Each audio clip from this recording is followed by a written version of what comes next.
Section 1. The yellow skin nobody questions. Let's start with the most obvious thing in the world that somehow nobody has ever seriously asked about. Everyone in Springfield is yellow, not tan, not pale, not some ambiguous skin tone that could be chalked up to artistic style. They are a deep, saturated, unmistakable shade of yellow. Homer Simpson is yellow, Marge is yellow, Bart, Lisa, Maggie, all yellow. Their neighbors are yellow. Their teachers are yellow. The police chief is yellow. The mayor is yellow. The doctor who treats them when they're sick is yellow. The lawyer who defends them in court is yellow.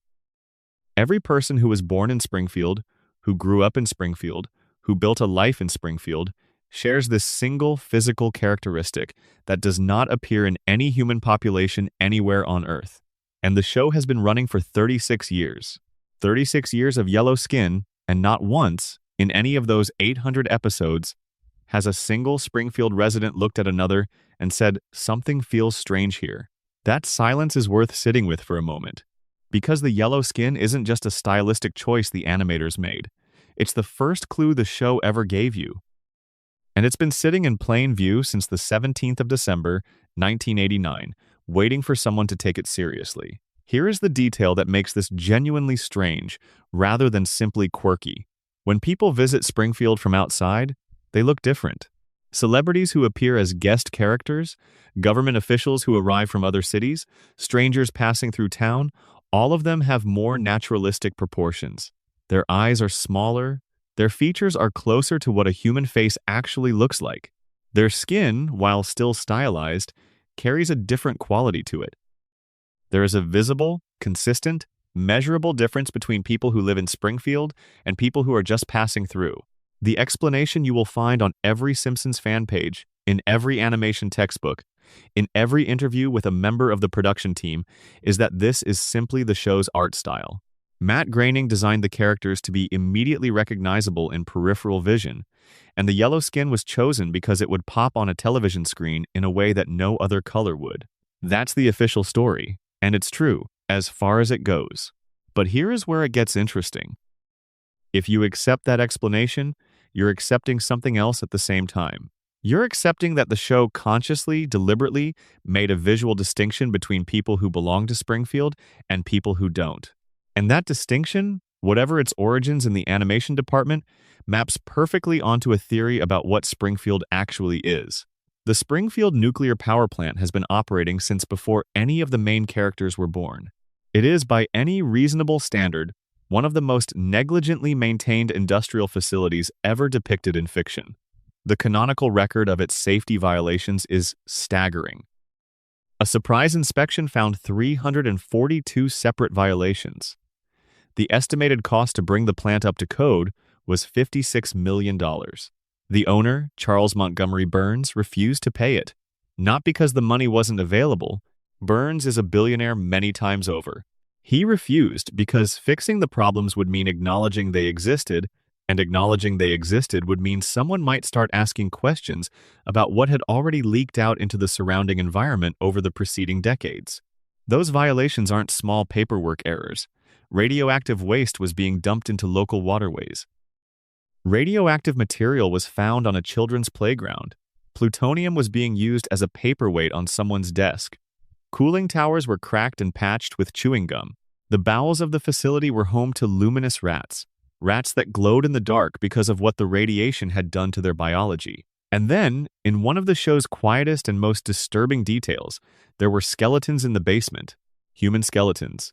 Inside an operating nuclear reactor facility. The episode shows you the bones and moves forward without comment. Nobody investigates. Nobody asks how they got there. The camera looks, and then it looks away, and Springfield carries on. Now hold all of that in your mind and look at the town again. The residents of Springfield have 4 fingers on each hand. That is not a human characteristic. Every adult and child in the town shares this anatomical feature, and once again, nobody remarks on it. Homer Simpson has a skull shape that defies human biology.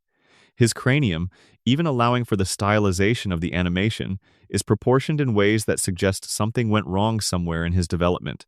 His eyes bulge in a manner that in any medical context would indicate significant physiological pressure. His intelligence, according to the show's own canon, has been tested at an IQ of 55, which falls in a range that qualifies as clinical disability, and Homer works at the nuclear power plant. He has worked there for his entire adult life. His job title is Safety Inspector for Sector 7G. His literal function, the reason he gets paid, is to ensure that the most dangerous facility in the entire region does not irradiate the surrounding population. He sleeps at his workstation. He has eaten donuts during active meltdown warnings. He once threw a donut into the reactor core to find out whether it would grow larger. He is the single barrier between Springfield and catastrophic nuclear contamination, and he has been failing at that job for over 3 decades. The safety inspector responsible for preventing a nuclear disaster cannot prevent himself from falling asleep before lunch. That is the situation. And then look at Marge. Same bulging eyes, same 4-fingered hands, hair that defies every known law of physics and gravity, growing straight up in a tower she has maintained in the exact same shape for 36 years without a single strand falling out of place. Marge was briefly employed at the nuclear power plant herself. She was directly exposed to the same facility, the same leaking infrastructure, the same contaminated air that Homer breathes every single workday. Their children were all born after both parents had already been living in Springfield's environment for years. Bart has spiky hair that requires no product and maintains its shape under any conditions.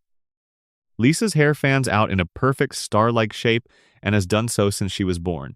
Maggie's hair sits in a single curl that has never changed. These are not normal human hair growth patterns. These are biological characteristics that do not appear in any population that has not been exposed to something. The fish in Springfield's rivers have 3 eyes. Blinky, the 3-eyed fish, was pulled from a river near the power plant in one of the show's early seasons, and the discovery became a national story within the show's universe. A gubernatorial candidate used Blinky as evidence that Burns was poisoning the local environment. Burns was forced to eat the fish on live television to prove it was harmless. The town watched, the camera cut away, and then nobody tested the water. Nobody commissioned an environmental impact study. Nobody asked the question that was sitting right there in front of the entire town. If the fish have 3 eyes, what is happening to the people drinking the same water? The answer has been building across every season. In the Springfield Files, Homer encounters what he believes is an alien in the woods near town. The episode plays out like a loving parody of The X-Files, with FBI agents and night vision footage and a town in a quiet panic. And then the truth is revealed. The alien is not an alien. It is Mr. Burns, stumbling out of his weekly medical treatment in a state of glowing, dazed euphoria. The treatments are so saturated with radiation and experimental compounds that they cause his body to emit a visible green glow. His skin radiates light. He wanders through the trees looking like a creature from another world, because on some biological level, after decades of exposure to what keeps him alive, he is. And Springfield looked at this glowing figure in the forest, and its first instinct was, naturally, an alien. Not the power plant that dominates the town's skyline, an alien from outer space. That is the depth of the denial.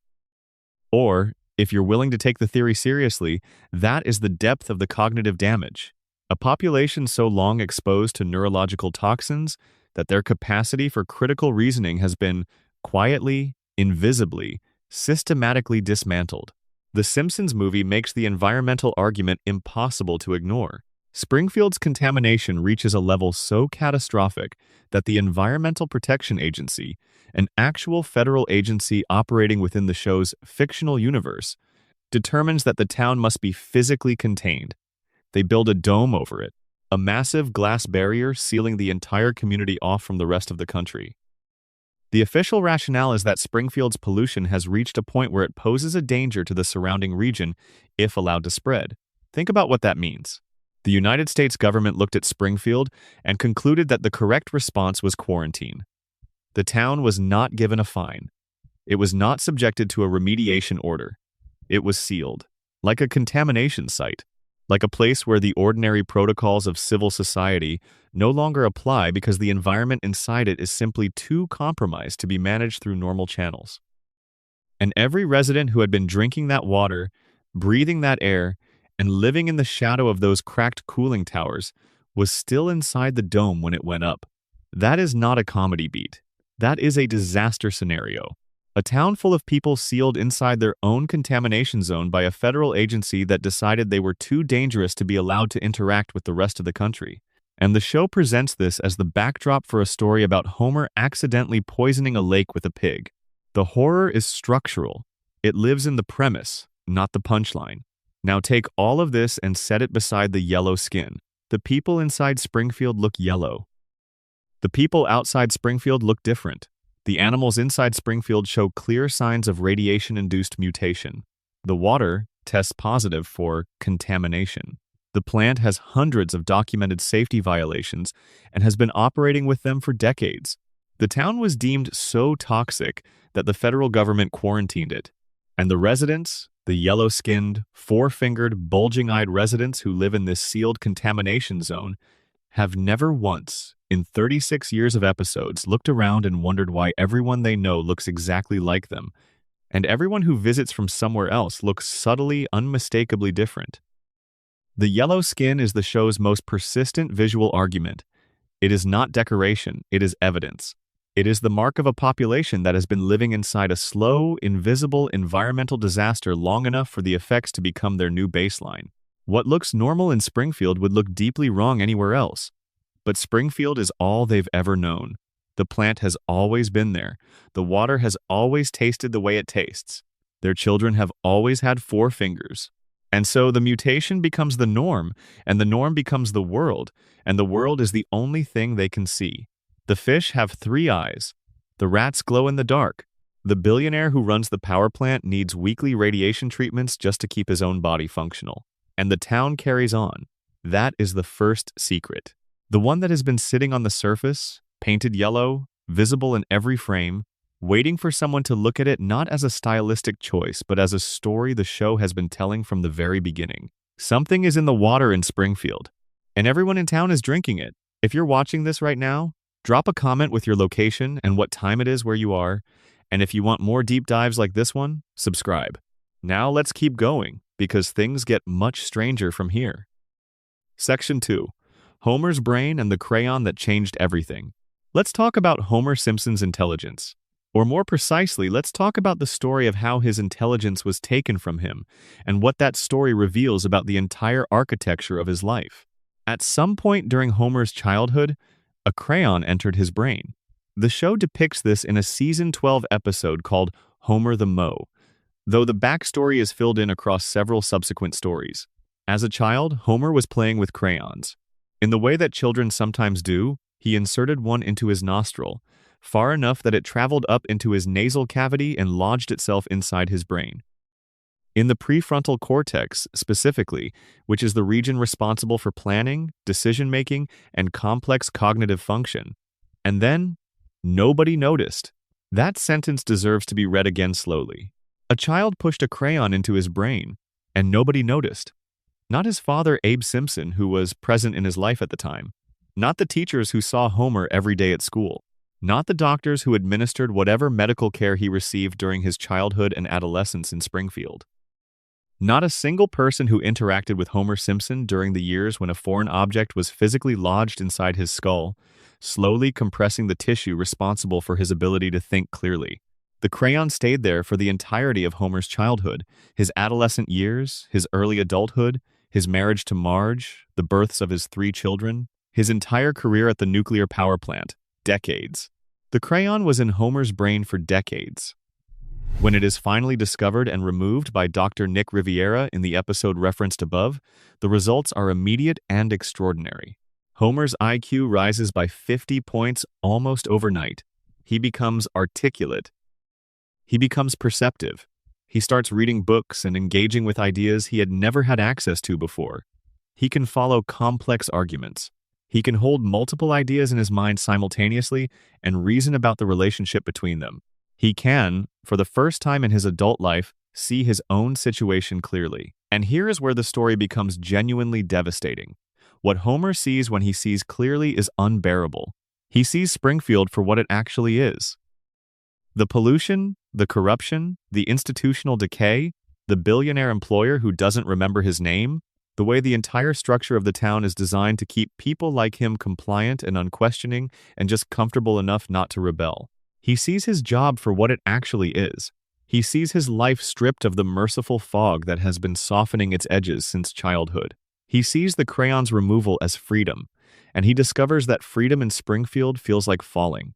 So he has the crayon put back. He makes an active, conscious, informed decision to return to intellectual disability.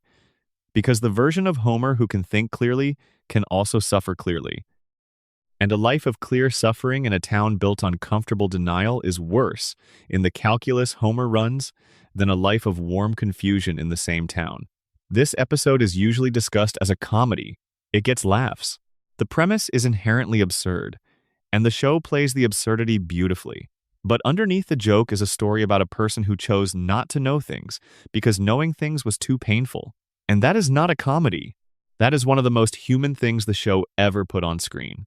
But the crayon story raises a question that the episode never asks, and that no one in Springfield ever asks, because asking it would unravel everything.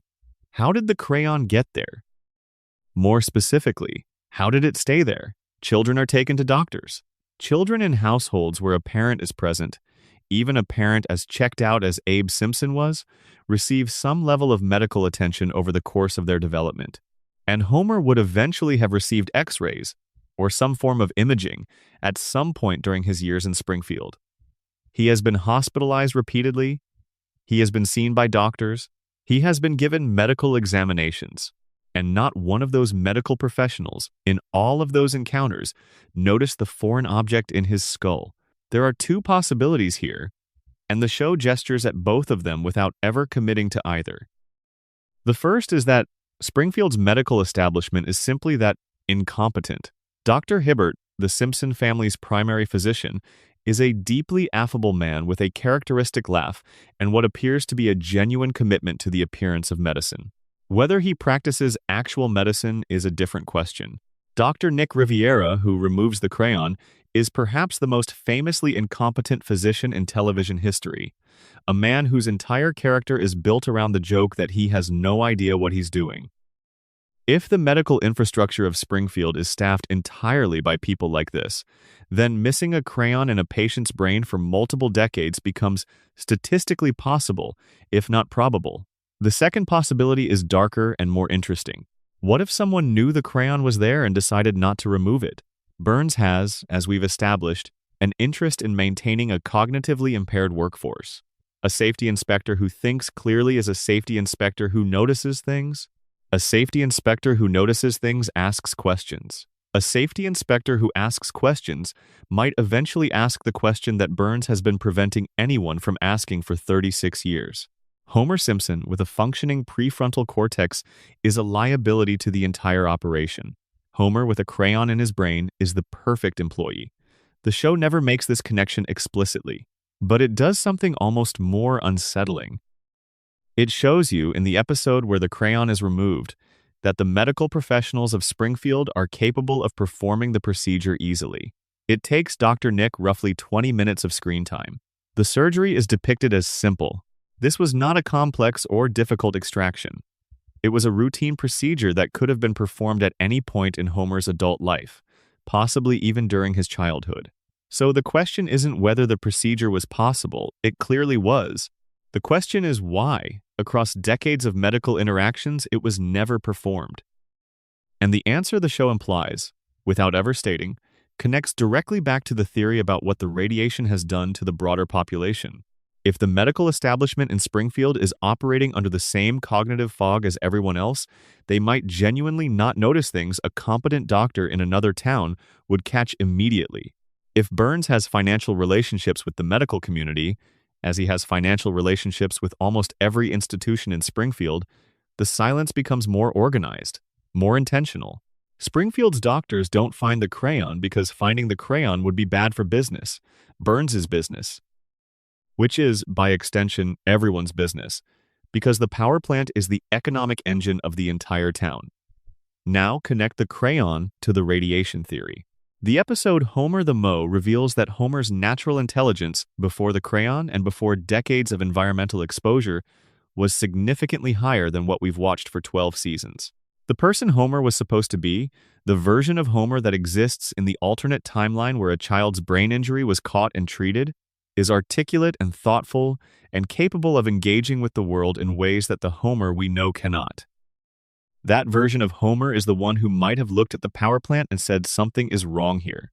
That version of Homer is the one who might have noticed what his employer was doing to the water supply, to the air, to the people who lived in the town. That version of Homer is the one who might have asked why everyone he knows has yellow skin and 4 fingers and an unusual number of medical events for their age. The crayon didn't just reduce Homer's intelligence. It removed the version of Homer who might have been the one person in Springfield capable of connecting the dots. And the irony, the dark structural irony that the show embeds in this episode without ever acknowledging, is that the dots lead directly back to the plant where the cognitively impaired version of Homer has worked his entire career. Burns didn't need to plan this specifically. He didn't need to orchestrate a childhood accident involving a crayon and a child's nasal cavity. The system he created produced the outcome he needed without requiring direct intervention. A contaminated environment produces a population with compromised cognitive function. A compromised population fails to notice the contamination. The contamination continues. The population remains compromised. The loop closes and closes quietly, and nobody inside it has the mental architecture to see the loop for what it is. Homer is the most visible victim of this system. His cognitive impairment is so severe and so openly depicted that it functions as a kind of comedy in itself. But Homer is also the system's most important component. A functioning safety inspector would shut the plant down. Homer ensures it stays open.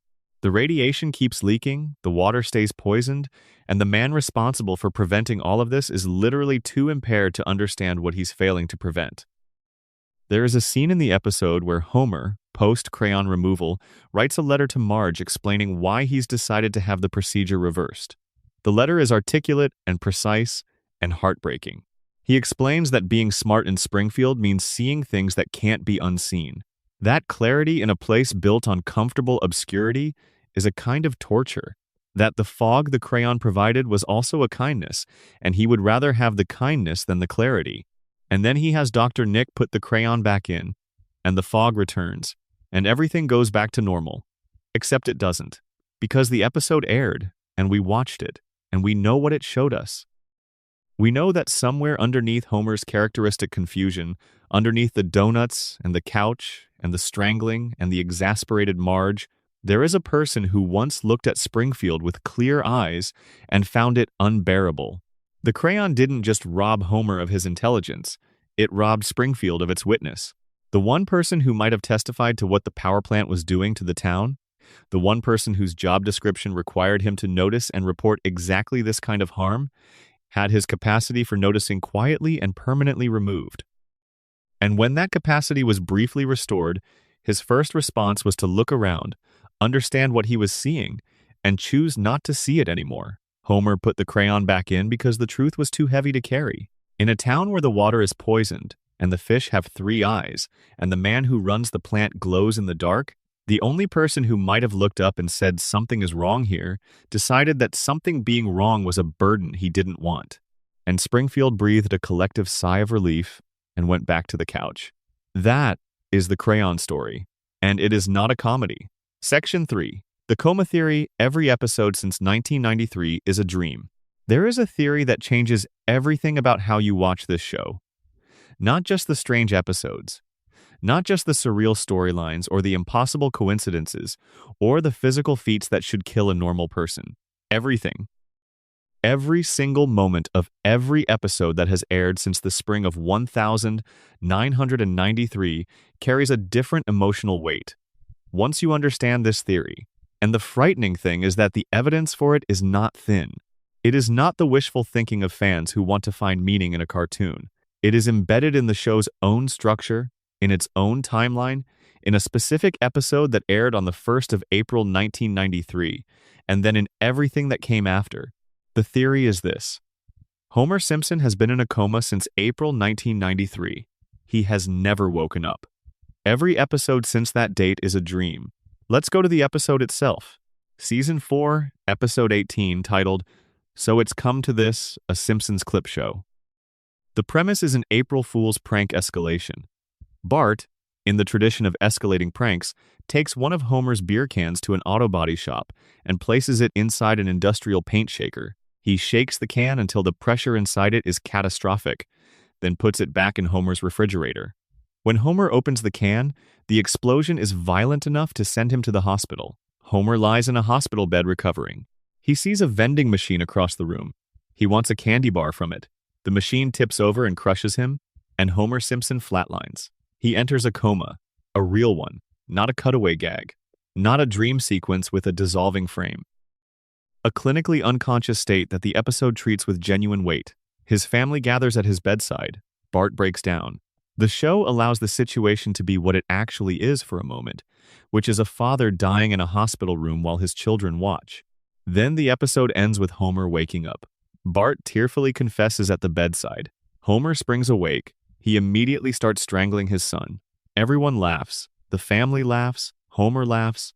The show tells you he woke up and the story continues. But the episode includes one detail before the credits that the coma theory considers the most important piece of evidence in its entire case. Homer lost 5% of his brain function during the coma. 5% gone. Permanently. The doctor delivers this information, and Homer's response to learning that he is now more brain damaged than he was before is to laugh.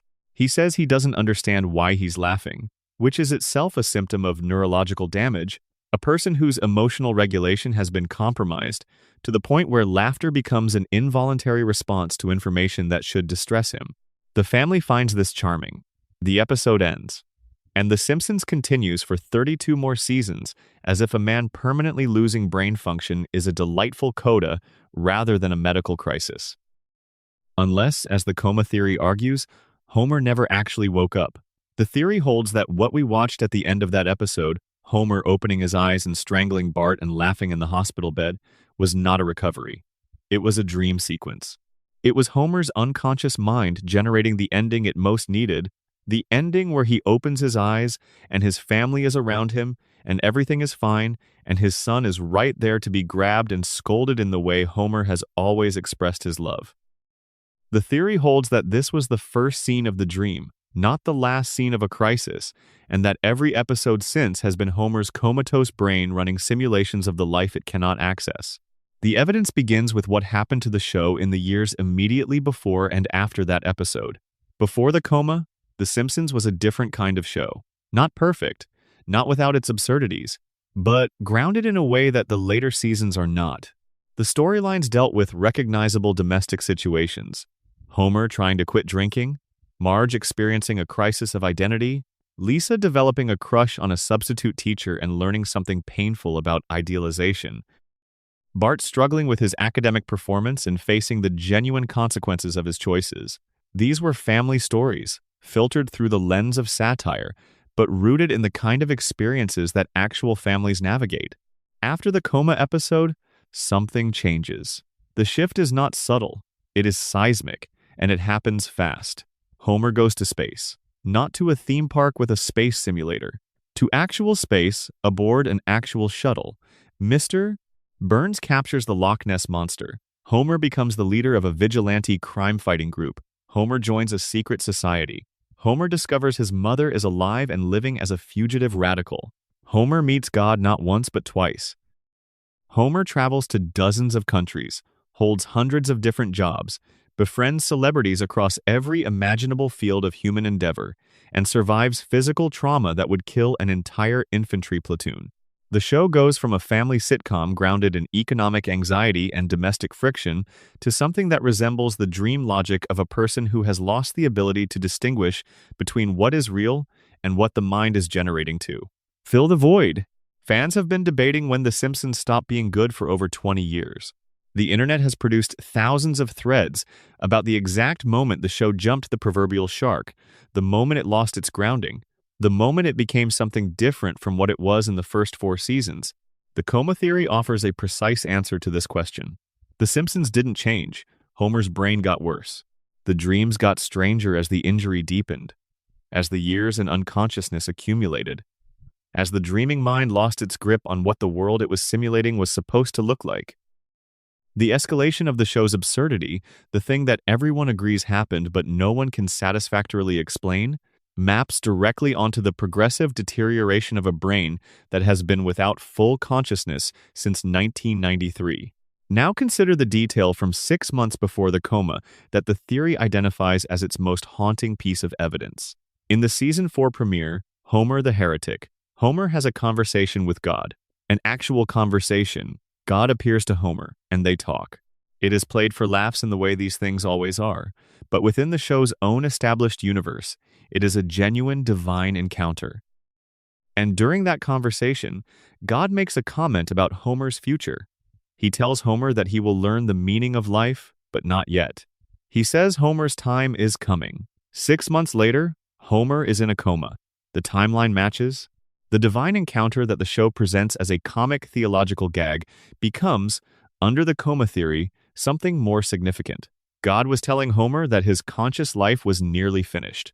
That what remained of his experience of the world would happen in a different state. That his time, as a waking, participating human being, was drawing to a close. And 6 months later, a vending machine fell on Homer Simpson in a hospital room, and his brain went somewhere else, and it has been in that somewhere else ever since.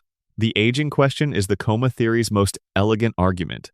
Nobody in Springfield ages. Bart has been 10 years old for 36 years. Lisa has been 8. Maggie has been 1.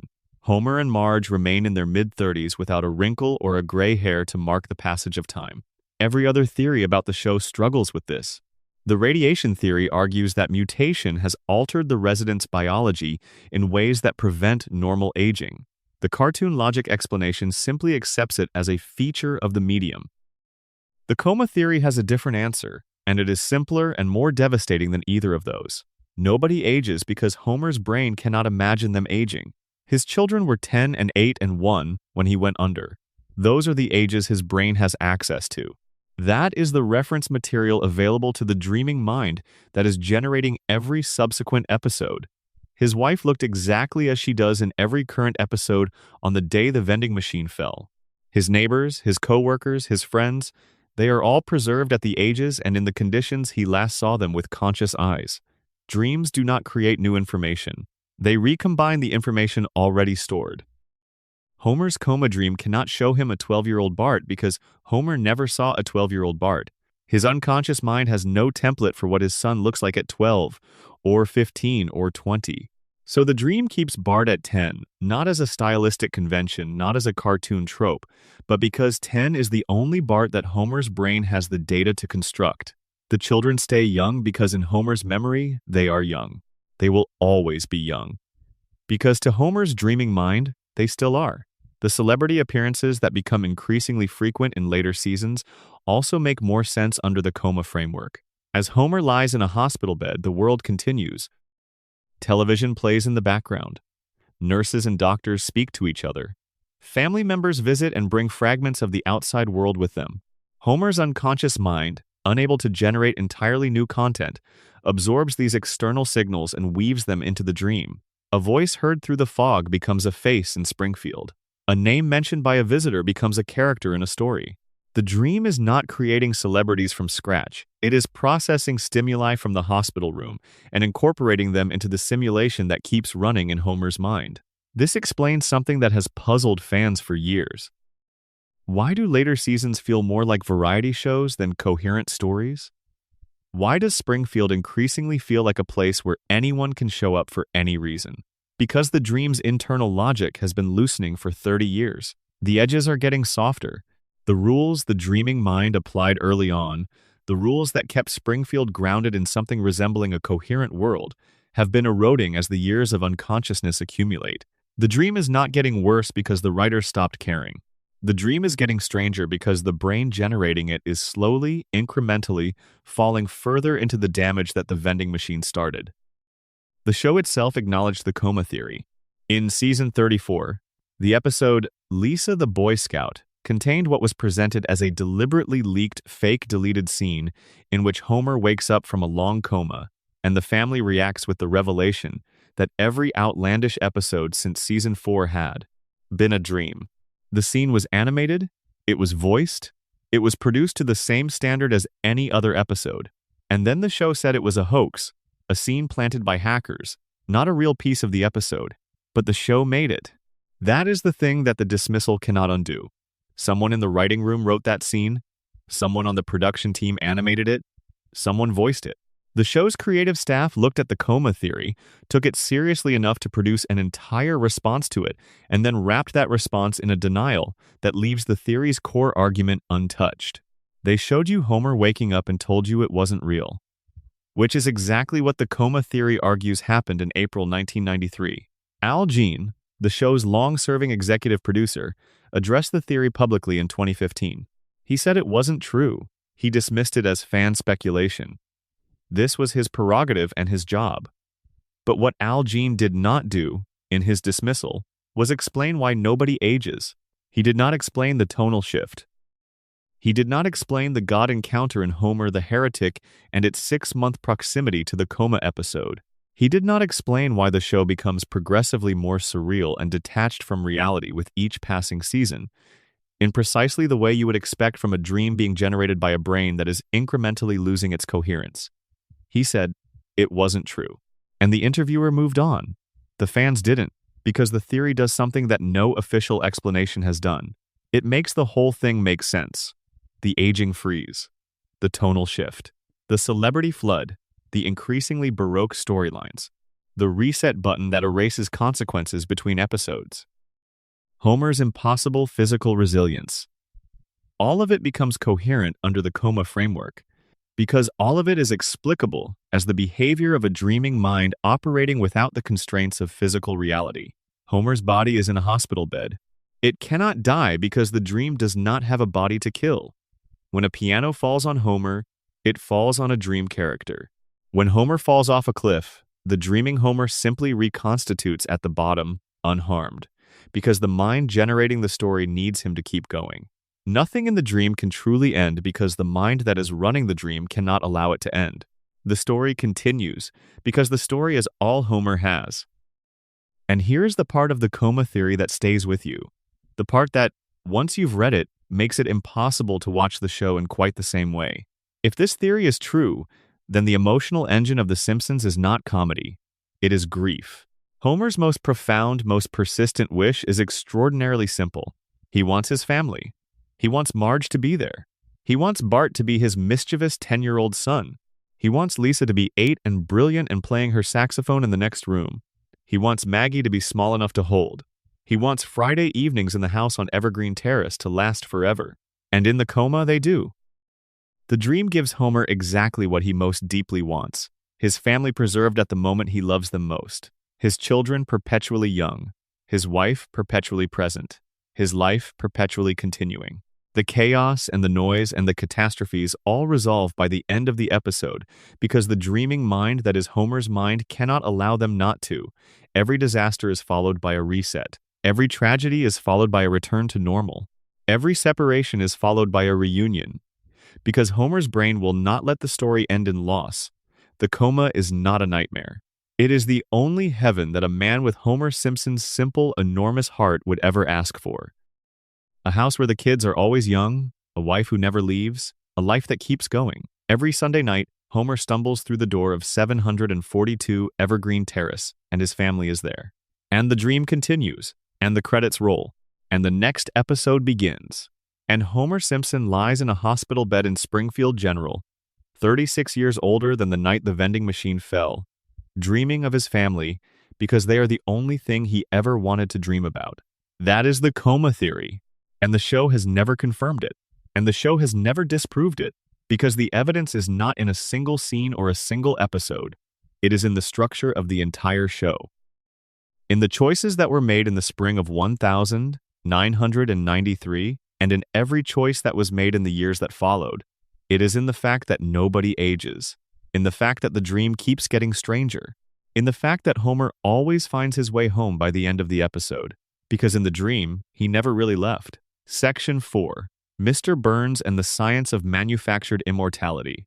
Charles Montgomery Burns should not be alive. This is not a metaphorical statement about the moral bankruptcy of his character, though that argument could certainly be made. It is a literal, biological, medical statement.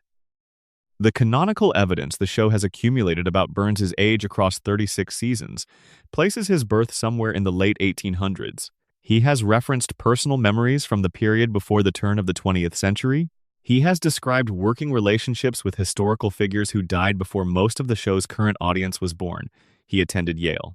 He served in World War II, in a capacity that the show politely declines to fully examine, and he has described his experience of that conflict in ways that place him as an adult participant, not a child or an adolescent. By the most conservative reading of his timeline, Burns is well over 100 years old. By the most generous interpretation of the show's contradictory chronology, he might be pushing toward 140. He does not merely exist at this age, he functions. He runs a multi-billion-dollar corporation with enough strategic sophistication to maintain its position through decades of regulatory scrutiny, hostile business environments, and at least one full-scale federal intervention. He manipulates municipal politics in Springfield with the casual precision of someone who has been doing it so long that he no longer needs to think about the mechanisms. He plans schemes that require sustained cognitive effort across timelines measured in months and years. His mind is, by any observable measure, the sharpest in Springfield, which is extraordinary given that every medical text available suggests a human brain cannot function at this level after a century of continuous operation. The show addresses this directly, though it does so in the context of a comedy beat rather than an investigation.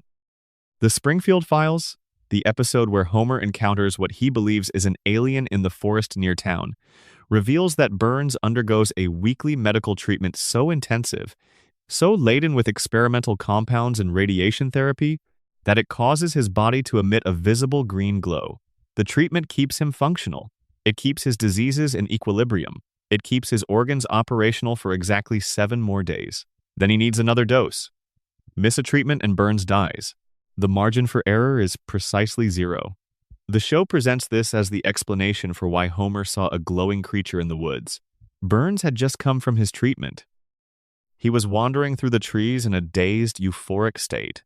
The glow, the shuffling gait, the otherworldly quality that Homer interpreted as extraterrestrial were all side effects of a weekly medical intervention that has been keeping Burns alive for what the show implies is a very, very long time.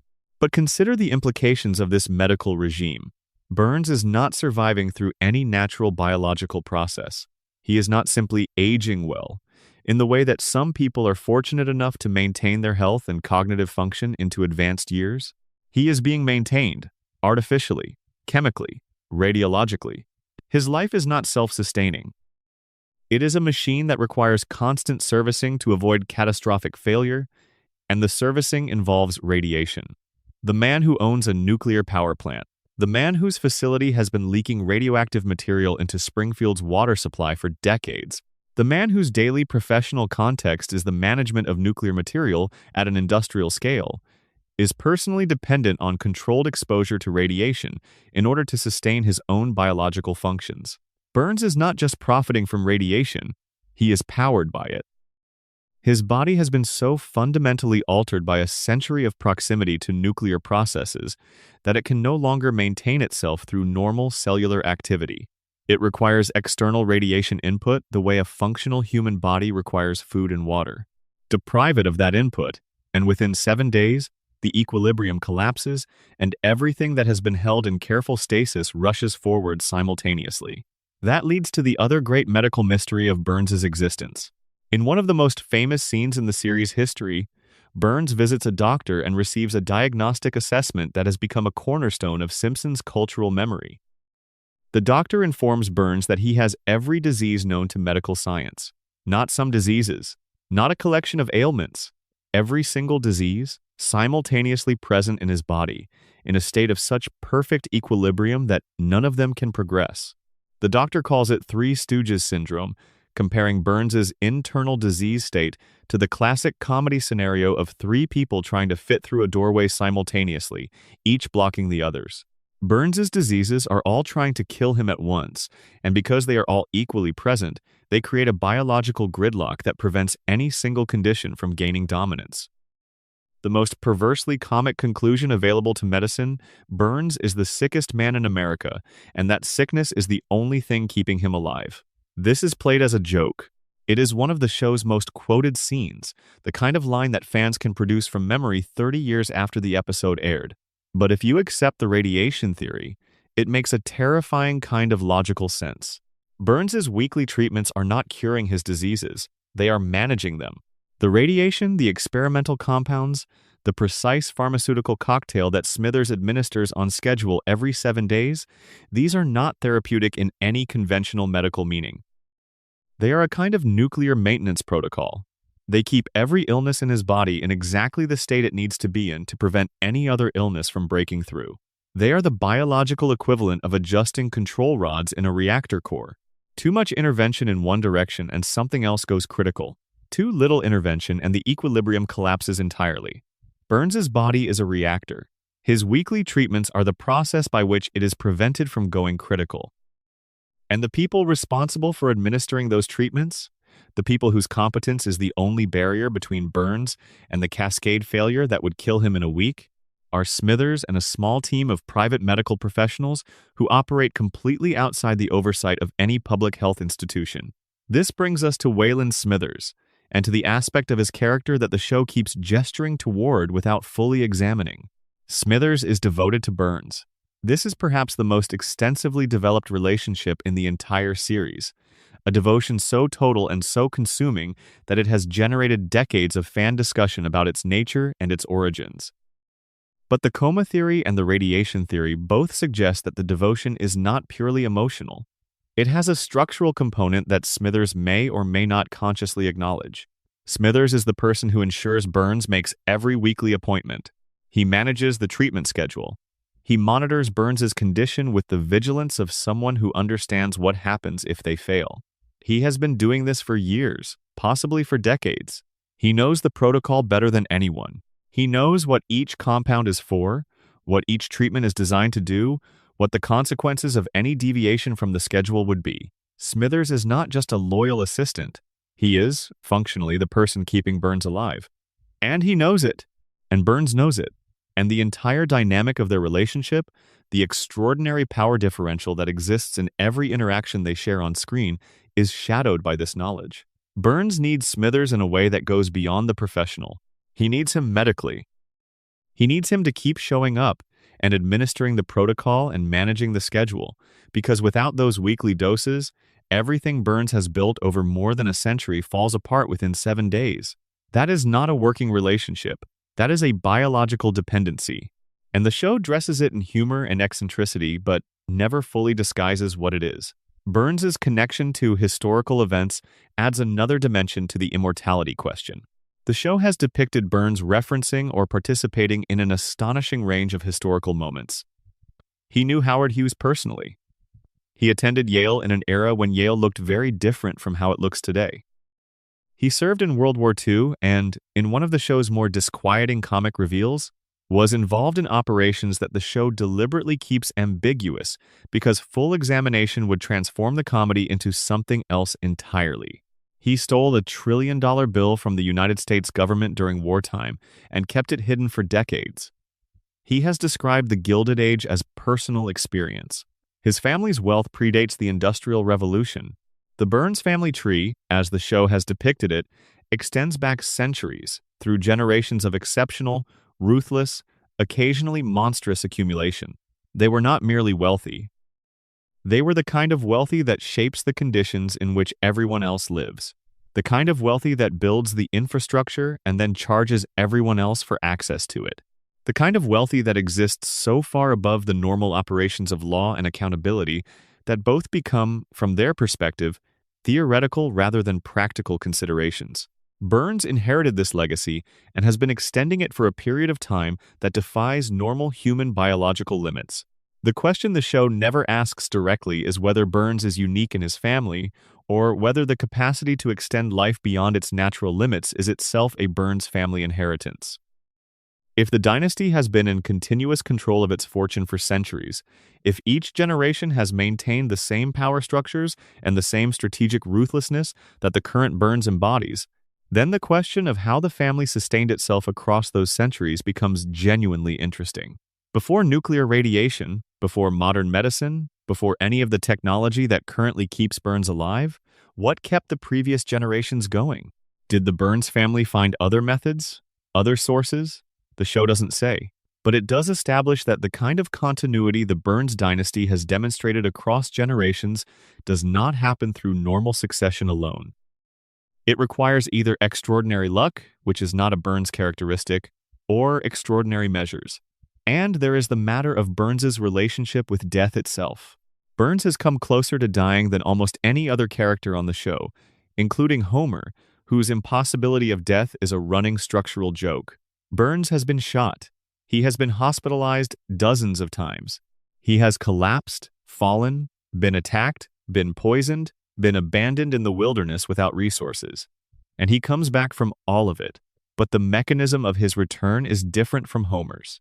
Homer survives because the dream needs him to survive, because the show's structure requires it. His resilience is narrative.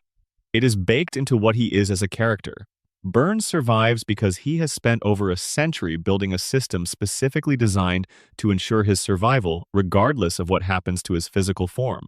Every dollar spent on private medical research, every physician retained under contract, every politician whose silence has been purchased, every regulatory inspector whose oversight has been redirected, all of it exists, fundamentally, to keep Burns alive and to keep the infrastructure that keeps Burns alive operational.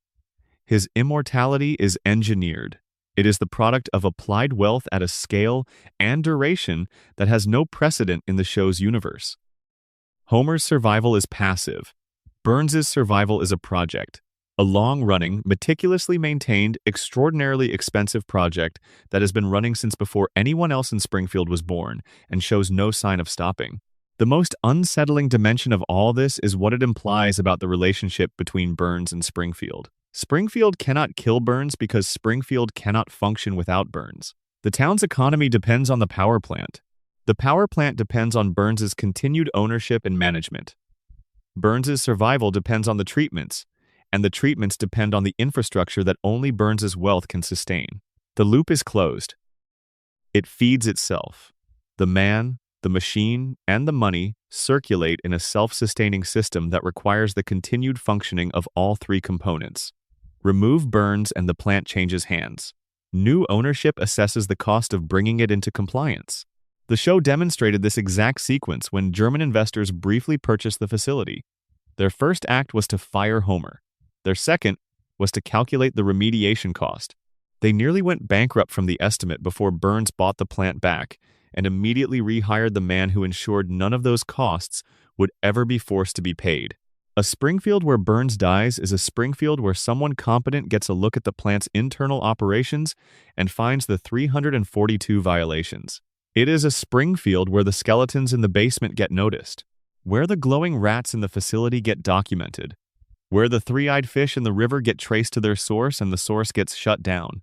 Burns stays alive not only because he has engineered his own survival, but because the ecosystem he has created requires him to stay alive in order to maintain its current configuration. His death would be the thread that unravels the whole arrangement. And so the treatments continue. And Smithers keeps the schedule, and the cracked cooling towers keep leaking, and the water keeps flowing, and Springfield keeps drinking. Mr. Burns is the oldest man in Springfield. He may be the oldest man in America. He glows in the dark once a week. He remembers wars that ended before most of the show's audience was born. He is kept alive by a medical protocol that has no precedent in conventional medicine, maintained by a single devoted employee whose absence would constitute a death sentence, surrounded by a population too long, exposed to his plant's output to think clearly about what they see. He is not immortal. He is simply too expensive to die. And Springfield, consciously or otherwise, keeps paying the bill. Section 5. Who really shot Mr. Burns? The summer of 1995 was unlike any summer The Simpsons had seen before or has seen since. The show, already in its peak cultural period, pulled off something that had never been attempted by an animated series, a genuine, meticulously constructed whodunit. A mystery so deliberately crafted, so carefully seeded with clues and misdirection, that Fox promoted it as a national event and tied it to a real-world contest in which viewers could submit their guesses for the identity of the shooter. The winner would be animated into a future episode. The mystery was built around a single act of violence against a single man who had spent the preceding episode making enemies of every person in Springfield, one by one, with the focused efficiency of someone who had studied the art of making enemies and was now putting the theory into practice. Let's go back to the crime itself. Burns had been on a campaign. He had stolen an oil well from beneath Springfield Elementary, gutting the school's funding mid-year.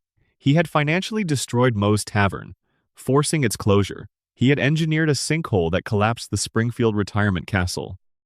He had injured Santa's little helper, the Simpson family dog, in a confrontation that was not precisely accidental. And then, as his grand finale, he had constructed a massive mechanical device capable of blocking out the sun above the entire town. Not metaphorically, not as a power play with figurative implications. He built a machine and used it to physically prevent sunlight from reaching Springfield, so that every resident would be forced to purchase their electricity from his plant because there would be no other source of light or heat available to them. When his loyal assistant Smithers objected to this final act, Burns fired him on the spot.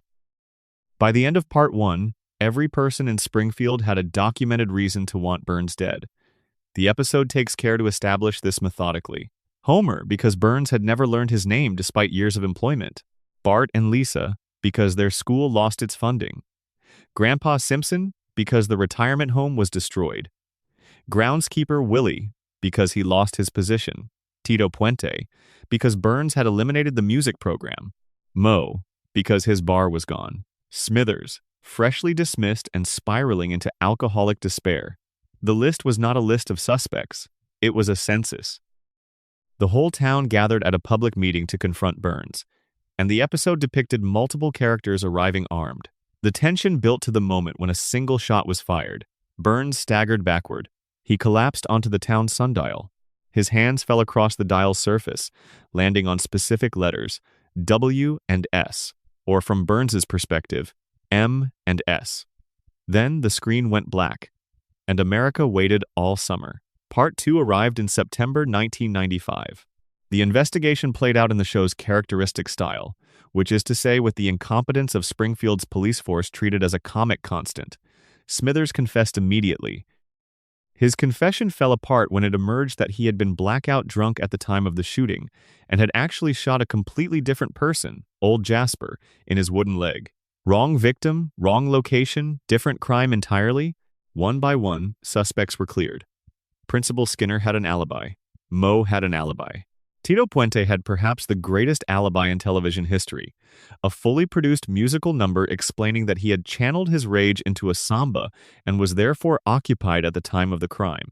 The investigation stalled until an eyelash was found on Burns's suit. DNA analysis identified it as belonging to a Simpson. Homer's fingerprints were on the gun.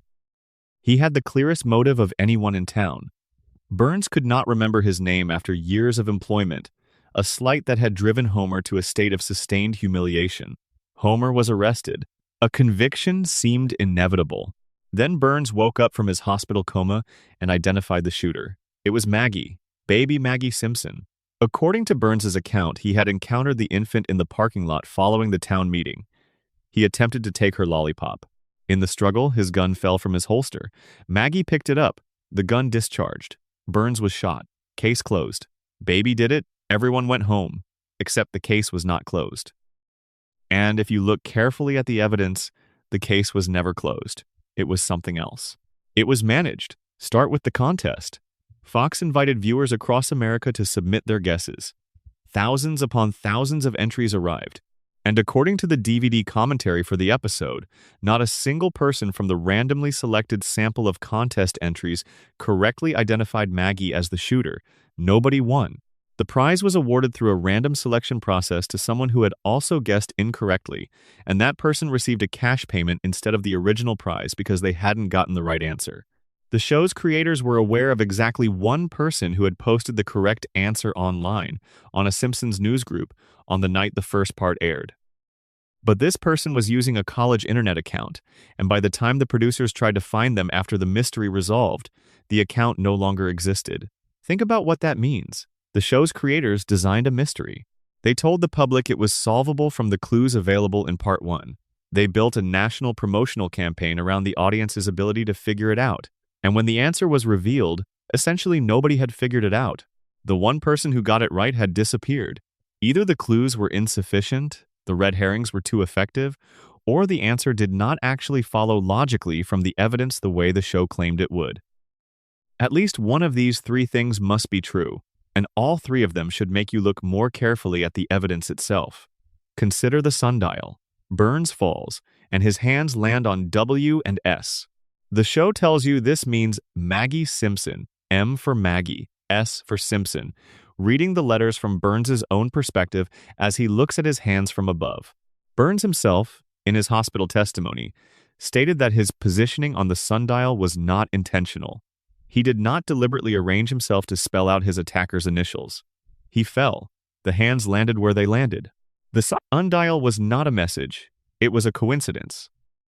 The central clue, the single most prominent piece of visual evidence that the show presented to its audience over the summer of 1995, was explicitly described by the victim as meaningless. Burns, the only person who could actually know, said he didn't position himself that way on purpose. So the clue that everyone spent months analyzing was, by the account of the person it supposedly came from, not a clue at all. Then there is the gun. In the episode, before the shooting, Burns's holster is shown empty. The gun was already missing from his person before the attack. Whoever shot Burns used Burns's own weapon, a weapon they obtained from Burns's person at some point prior to or during the encounter. This changes the profile of the shooter significantly. The people at the town meeting who had brought their own weapons, the characters shown arriving armed, were carrying weapons specifically because they were angry enough to consider violence. They were people who planned, consciously or otherwise, to have access to lethal force. But the person who shot Burns did not bring a weapon. They did not arrive at that meeting in a state of armed preparation. They encountered Burns's gun through some kind of chance contact with Burns himself.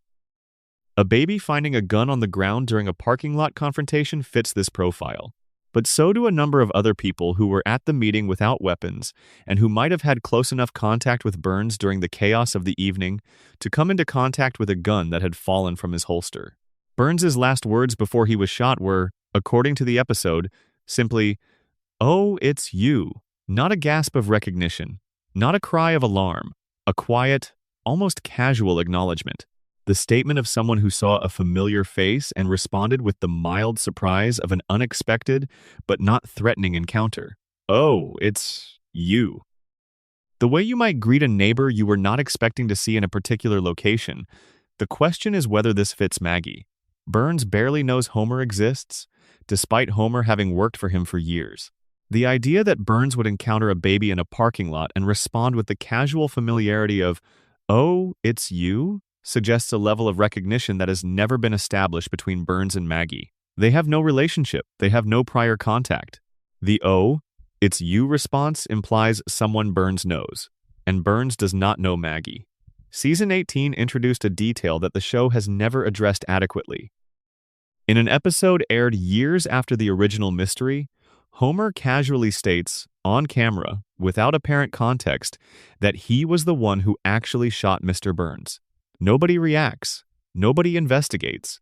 Nobody reopens a case that officially closed with the conviction of an infant. Homer Simpson confesses to the attempted murder of the richest man in Springfield, and the show treats it as a throwaway line in the middle of an episode about something else entirely. If the confession is genuine, then Maggie was framed. A baby was blamed for a crime committed by her father. The DNA evidence was either misinterpreted or attributed incorrectly. The sundial clue was meaningless by the victim's own account, and Burns, waking from his coma, chose to identify not the person who actually shot him, but the person whose identification would be most convenient for everyone involved. A baby cannot be prosecuted. Chief Wiggum says this himself, explicitly, in the episode. No jury in the world would convict a baby. Maybe in Texas, but nowhere else. Maggie was the perfect resolution to a politically complex problem. She could be named without consequence. The investigation could close. The town could move on. And the person who actually pulled the trigger could continue going about their life because the case was officially resolved and there was no reason to reopen it. The Marge theory deserves serious attention here. One of the most compelling alternate readings of the evidence comes from fans who argue that Marge is the most plausible shooter once you set aside the official answer. Consider the accumulation of Burns's crimes against her family specifically. The school lost its funding, directly affecting Bart and Lisa. The Simpson family dog was injured. The sun above her home was stolen. Her husband was personally humiliated by Burns on a daily basis for years. Marge is a devoted mother who had watched one man systematically dismantle every institution her family depended on. And Burns had, in an earlier episode, developed a romantic fixation on Marge. He had pursued her. He had made his feelings known. He had, in the way of someone with his level of power and certainty about his own importance, made himself a presence in her life in ways she did not invite. If Burns saw Marge in that parking lot after the meeting, "Oh, it's you," becomes a different kind of statement. The warm recognition of someone who has been infatuated, a greeting that carries the particular quality of a man who is pleased and not alarmed to see the woman he's been interested in. And if Marge was the shooter, Burns's choice not to name her in his hospital testimony becomes explicable. He protected her. He woke up from a coma with a bullet wound, and he chose to protect the woman who put it there, because that is what a man with a complicated feeling about someone does. He pointed at the sundial. He let the town draw its own conclusions. And the town, desperate for a resolution that did not require anyone with power or resources to face consequences, arrived at Maggie. The alternate Smithers ending that was fully animated and produced as a complete conclusion to the mystery is worth considering here. The production team created an entire resolution in which Smithers is revealed as the shooter, fully voiced, fully produced. They made it, and then they rejected it and went with Maggie. Which means that Maggie's identification as the shooter was not the only ending available to them. It was the ending they chose from a set of possible endings, for reasons that presumably had to do with the story they wanted to tell, rather than the story the evidence most naturally supported. The mystery was reverse engineered. The show decided who the shooter would be, and then adjusted the available evidence to point in that direction. The clues were not planted in Part 1 and then followed through to their logical conclusion in Part 2. They were placed in service of an answer that was determined by other factors. And here is the question that nobody in Springfield was apparently in a position to ask. In a town where every single resident had a motive, where dozens of people arrived at a public meeting armed, where the victim had just stolen the sun from the entire community, how did only one person pull a trigger? Springfield is not a town known for restraint. The show has depicted its residents forming mobs over minor inconveniences, rioting over misunderstandings, burning down their own institutions over perceived slights. When someone puts contaminated water in the reservoir, when someone brings a bear into the neighborhood, when someone plays bad music too loudly, Springfield responds with immediate and overwhelming collective action. But when a billionaire steals the sun from the entire town, one shot is fired, and it comes from an infant. Either the population of Springfield exercised extraordinary and completely uncharacteristic restraint that evening, or the shooting was not as simple and spontaneous as the official story suggests. Maybe someone planned it. Maybe someone with knowledge of Burns's schedule, access to his movements, and enough understanding of his personal history to know how he would respond in a parking lot encounter arranged for the shot to be fired in a way that would be untraceable to anyone who could be prosecuted. The contest nobody won. The clue the victim said was meaningless. The gun that was already missing. The familiar greeting that doesn't fit the official shooter. The confession that went uninvestigated. The fully animated alternate ending. The baby who couldn't be convicted. The greatest mystery in Simpsons history was never actually solved. The case was closed.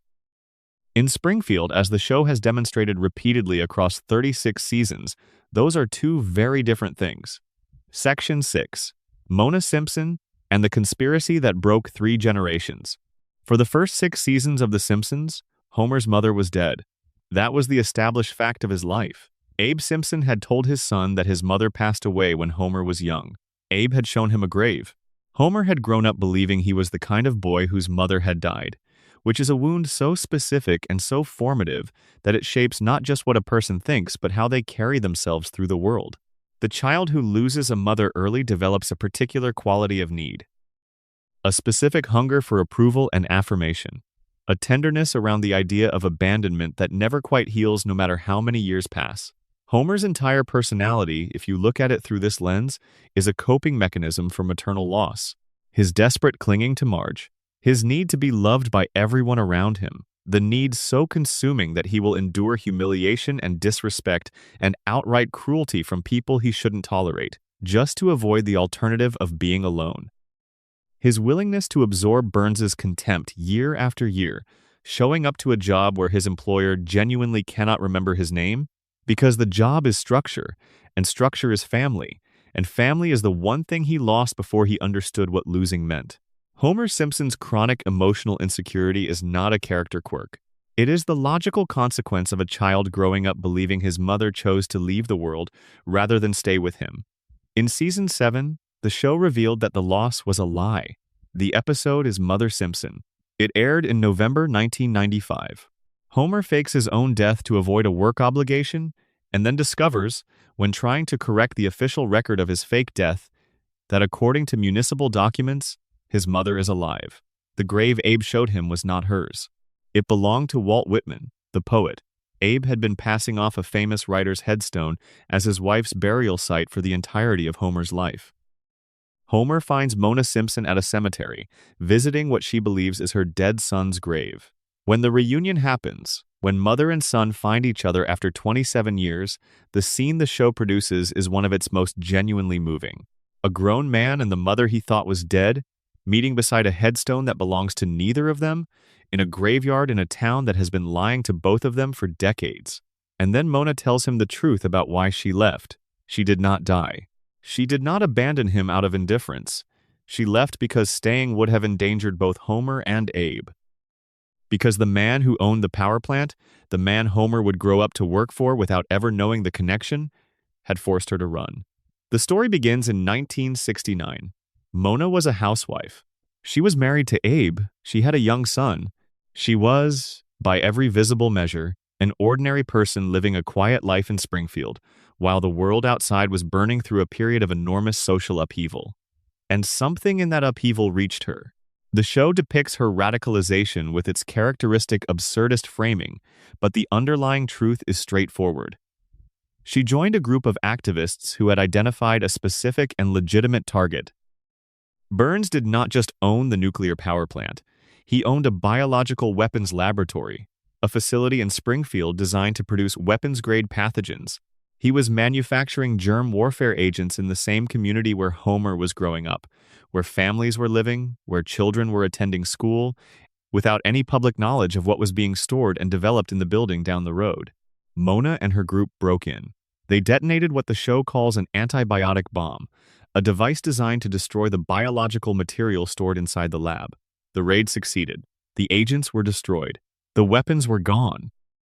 But as the group fled, Mona stopped to help someone who had been knocked down in the chaos.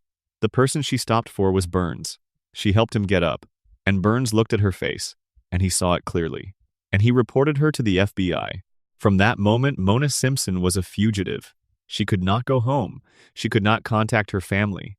She could not hold her son or explain to him why she was going, or promise him she would come back, or ask him to wait for her. She kissed Homer while he was sleeping and walked out into the night. And Homer woke up and his mother was gone, and his father told him she was dead, and Homer spent the next 27 years of his life trying to make sense of a wound that had been created by a lie and sustained by a billionaire's personal grudge. Here is where the theory deepens into something that the show depicts in pieces but never explicitly assembles.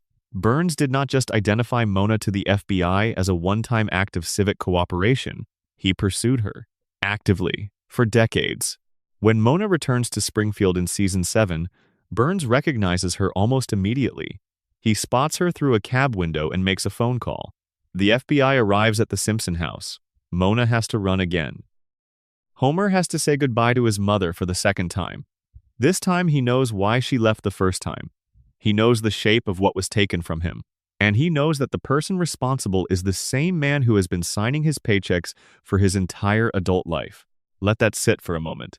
Homer works for Burns. He has worked for Burns for decades. He earns his living from the man who destroyed his family. The man who sent his mother into exile when Homer was 6 years old is the same man Homer calls his boss. And Homer, in the episode that reveals this connection, does not confront Burns. He does not quit. He does not even seem to fully process the relationship between the billionaire who employs him and the billionaire who shaped the most painful fact of his childhood. This is not played as a joke. The show knows it is not a joke.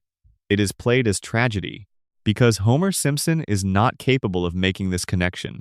His brain does not work the way it would need to work to follow a chain of causation across decades and arrive at the conclusion that his employer is his enemy. The crayon, the radiation, the accumulated cognitive damage of a lifetime spent in Springfield's environment, all of it has produced a man whose thought processes cannot sustain the kind of complex narrative construction that the connection between Burns and Mona requires. Homer cannot understand the architecture of his own suffering because the tools needed to understand it have been taken from him. And the people who took them, either deliberately or through the casual negligence of a system designed to produce compliant workers rather than thinking citizens, have ensured that Homer will never have access to those tools again. But this is where the conspiracy becomes something more than personal. A later episode reveals that the deal Burns and Abe Simpson struck goes beyond the initial agreement to keep Mona's location secret. Burns had committed a crime. Grandpa had discovered it. In exchange for Grandpa's silence, Burns guaranteed Homer a job at the plant, permanent employment, regardless of performance. 742 documented errors, and Homer was never fired because the contract prevented it. Homer's job security, the thing that the show presents as a running joke about his implausible longevity in a position he is profoundly unsuited for, was a contractual obligation. A deal brokered in secret between his father and his mother's persecutor. A deal that Homer knew nothing about, that protected him without his knowledge or consent, and that bound him to the plant and to Burns in a way that looked like ordinary employment but was actually something more entangling.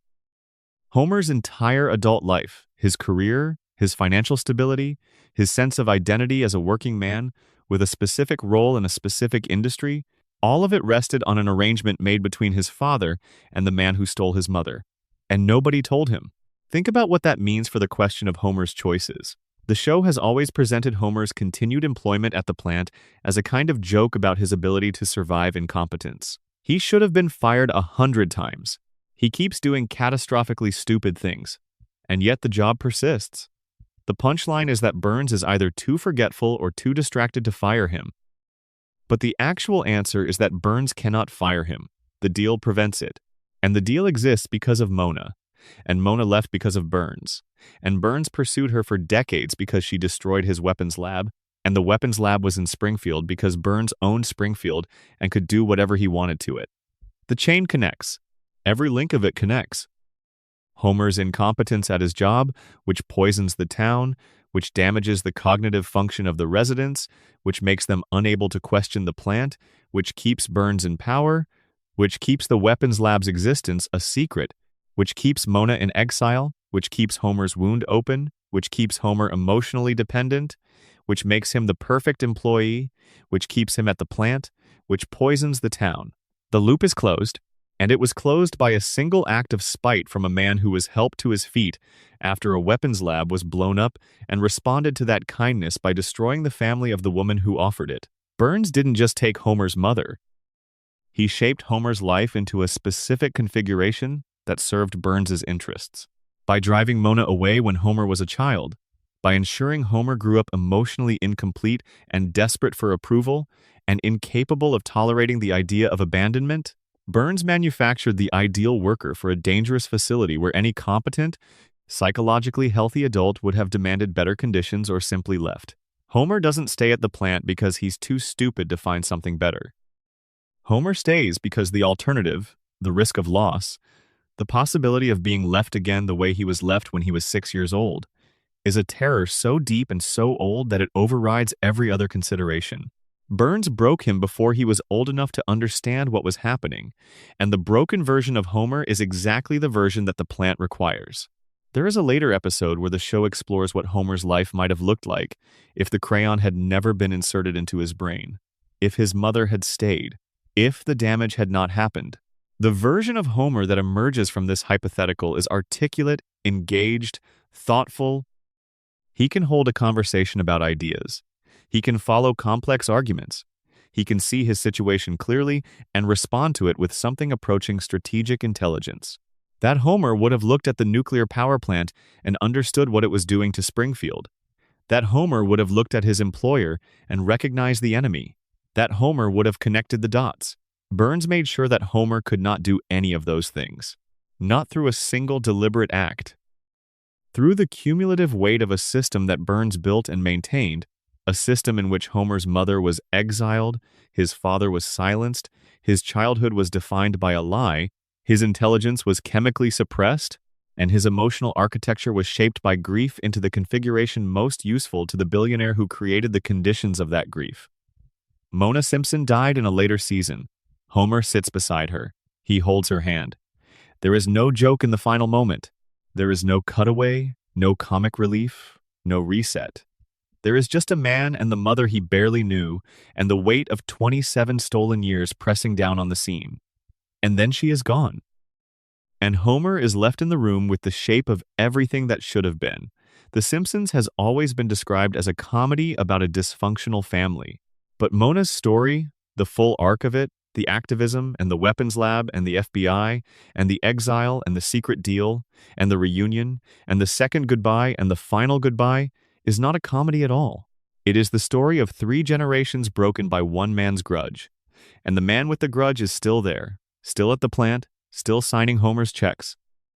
Still alive through mechanisms that defy biology, in an office that overlooks the town he poisoned, managing the empire he built on the compliance of people too damaged to resist him. Burns always wins. Because, in Springfield, the man with the money writes the rules, and the rules were written for a long time before Homer Simpson was born, and they will be in effect long after the last episode airs. Section 7. Maggie's secret intelligence and the strategic power of silence. Maggie Simpson does not speak. She is 1 year old. She has been 1 year old for 36 years. She communicates through a pacifier, through enormous eyes that track everything happening around her, through gestures that are easy to dismiss as infant reflex, but that, on closer examination, are anything but reflexive.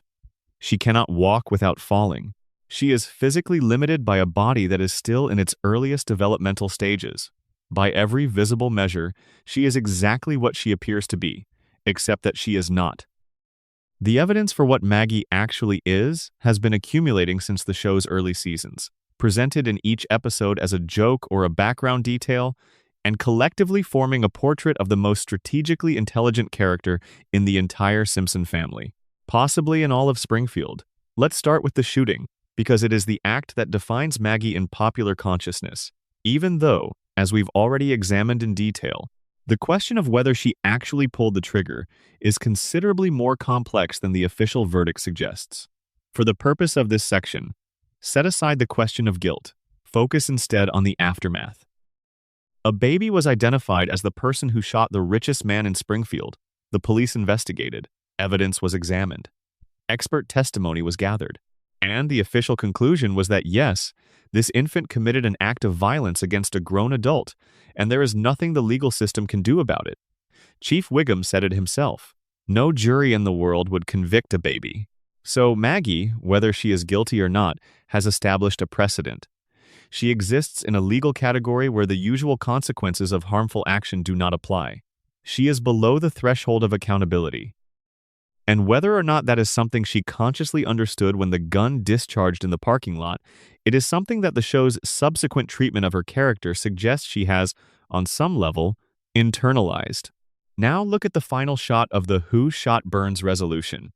The family has left the room. Everyone has gone. Maggie is alone. She looks around carefully, deliberately. She checks to confirm that no one is watching. Then she moves her pacifier in a motion that mirrors pulling a trigger. That sequence of actions requires things that infant behavior does not normally include. Situational awareness, knowing that other people are present and then absent. Memory, retaining the specific motion of an event that happened at some previous time and being able to reproduce it. Caution, choosing not to reproduce the motion while others are watching. Impulse control, waiting until alone before expressing something. And some form of understanding that performing this gesture in front of others would have consequences she would prefer to avoid. These are the behavioral characteristics of someone operating with a coherent, strategic awareness of their environment, not a baby who is randomly moving its mouth. A 1-year-old child who understands, on some level, exactly what happened in that parking lot, what it meant, what it means for her, and why it should not be repeated in front of witnesses. That is not infant behavior. That is planning. The Longest Daycare is a theatrical short film the show produced in 2012 that was screened in cinemas and received an Academy Award nomination. 7 minutes of Maggie Simpson in a daycare center, and in those 7 minutes, the show demonstrates more clearly than anywhere else in the canon what Maggie's mind is actually capable of. The setup is simple. Maggie is dropped off at the Ayn Rand School for Tots, a facility run with authoritarian efficiency. She encounters a caterpillar that is about to become a butterfly. Another infant, a recurring antagonist the show identifies as Gerald, intends to destroy it. Maggie wants to save it. What follows is a miniature action film, fully without dialogue, in which Maggie outmaneuvers a hostile peer, evades the facility's supervision system, and engineers the butterfly's safe release to the outside world. She does this through observation, planning, improvisation in response to obstacles, and the kind of dynamic problem-solving that requires holding multiple contingencies in mind simultaneously and adjusting strategy in real time. She reads the physical environment. She identifies threats. She assesses resources. She develops multiple sequential plans and executes them with timing that accounts for the behavior of other people around her, behavior she predicts accurately on the basis of having observed patterns in how those people operate. All of this from inside a body with the motor control of a 1-year-old. She falls. She stumbles. She crawls when she needs to run. She cannot physically perform the actions her mind is designing for, but her decision-making is precise. Every choice is correct. Every tactical pivot she makes is the right one. The mind is outrunning the body completely, and the mind wins every time. The show has tested Maggie's intelligence directly in various episodes, and the results, while inconsistent in the way that all Simpsons continuity is inconsistent, carry a common thread. Maggie's cognitive scores, when measured, are significantly beyond anything that standardized testing for her age group can accurately quantify. The show plays this for a quick laugh and moves on. But the pattern holds. Maggie measures in ranges that should not be possible for someone who hasn't yet learned to speak in full sentences. Now consider why she hasn't learned to speak in full sentences. Maggie's first word was daddy, spoken with the voice of Elizabeth Taylor in a cameo that the show presented as a one-off event. It happened once. It was never repeated.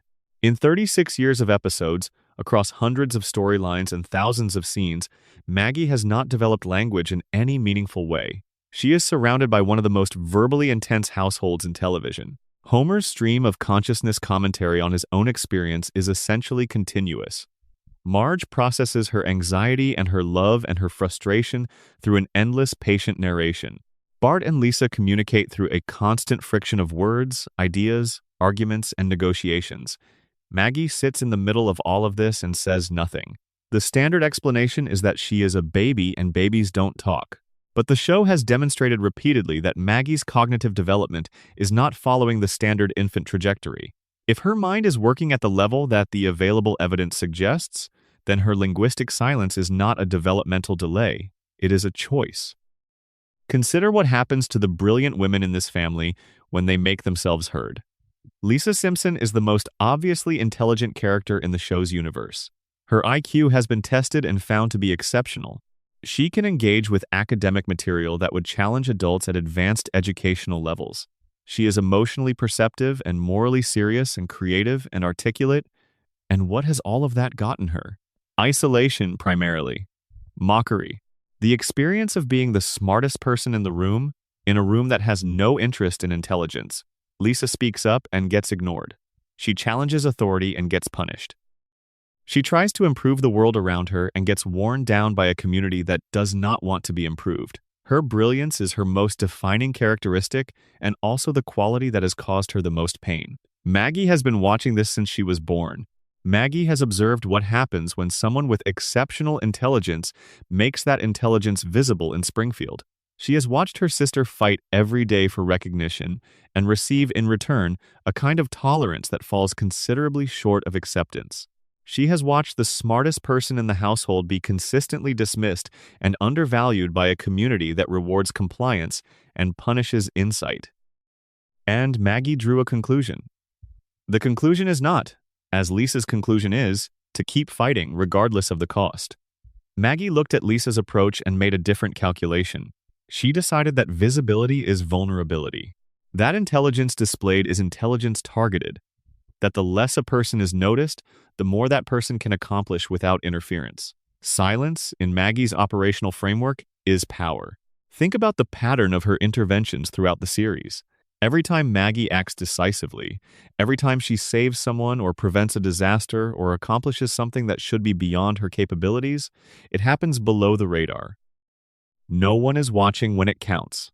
The daycare situation resolves because no one monitors infants closely enough to see them organizing. The shot in the parking lot went uninvestigated partly because who suspects a baby of anything?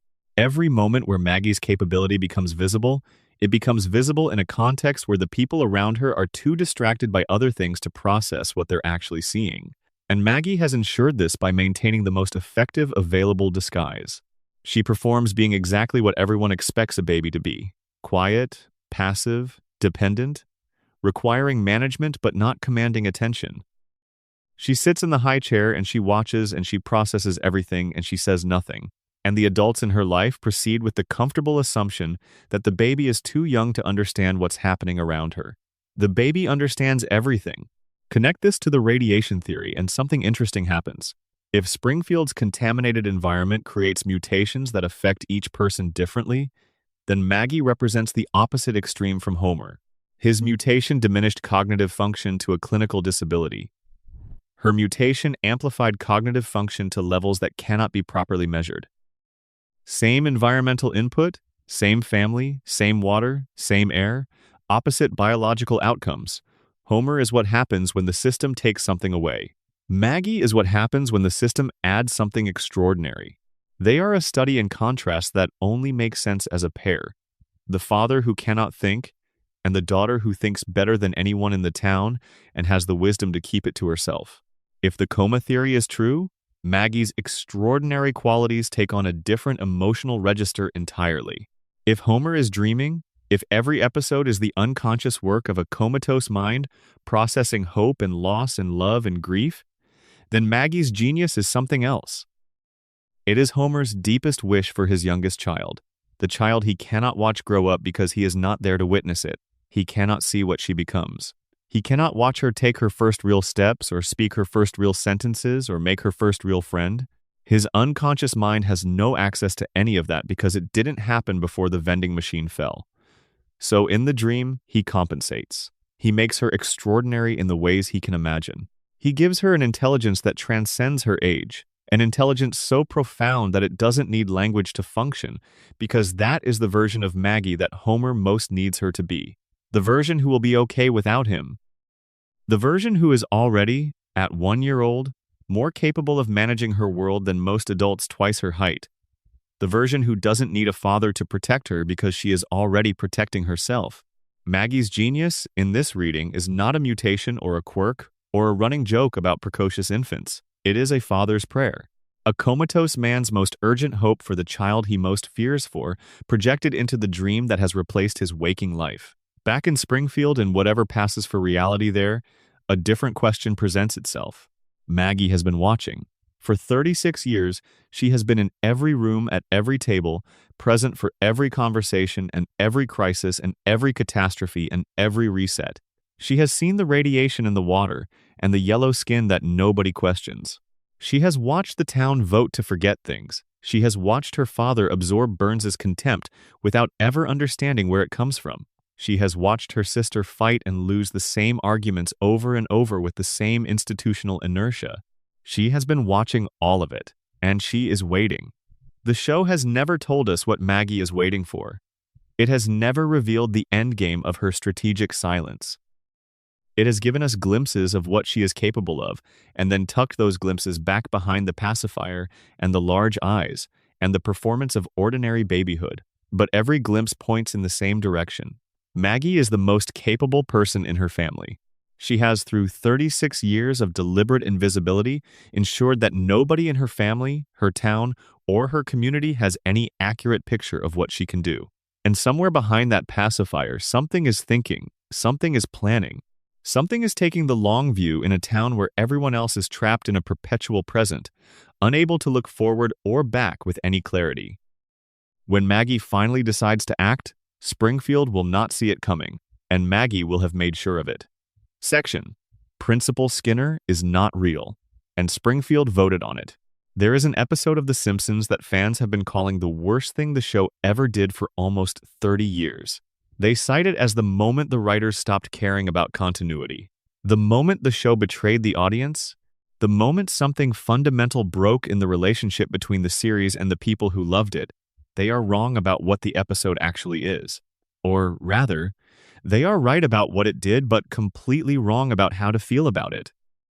The episode is The Principal and the Pauper, Season 9, Episode 2, which aired in September 1997. And what it actually is the most honest thing the show has ever put on screen about how Springfield functions. Here is what happens. Springfield Elementary holds an event to celebrate Principal Skinner's 20 years of service to the school. During the celebration, a stranger arrives, a man nobody recognizes. He introduces himself as Sergeant Seymour Skinner, a decorated Vietnam War veteran who was captured as a prisoner of war, presumed dead, and has now returned to find that someone else has been living his life. The man Springfield has known as Principal Skinner is revealed to be an imposter. His real name is Armin Tamzarian. Before Vietnam, he was a street kid from the wrong part of town, a petty criminal with no prospects and no future. He was drafted. He served in the same unit as the real Skinner. When Skinner was captured and believed killed, Tamzarian felt responsible. He traveled to Springfield to inform Skinner's mother of her son's death. But when he arrived, Agnes Skinner assumed he was her son. She needed him to be. And Tamzarian, who had never been wanted, who had never had a family or a name worth carrying, made the only decision that felt survivable. He became Seymour Skinner. He took the name, the rank, the mother, the life, and he lived inside it for 20 years. Then the real Skinner walked through the door. At this point, the show could have done any number of things. It could have played the crisis as a genuine conflict between the man who had lived the life and the man whose life it was. It could have treated the revelation as the kind of thing that changes everything for the characters involved and demands a reckoning with who they have been to each other. Instead, Springfield held a vote, not on whether to prosecute Tamzarian, not on whether to restore the real Skinner's identity.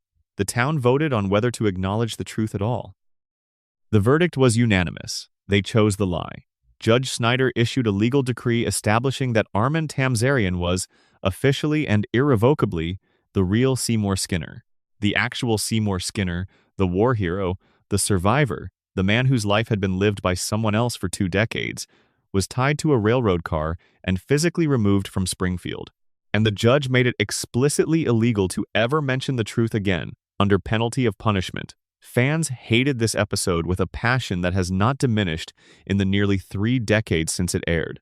Harry Shearer, who voices Skinner and Burns among many others, publicly stated his displeasure. Critics argued that the storyline invalidated everything the audience thought they understood about Skinner's character.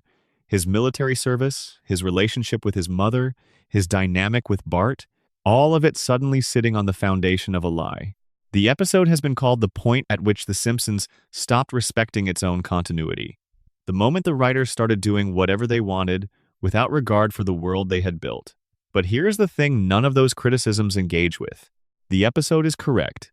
It is correct about Springfield. It is correct about the way the town actually functions.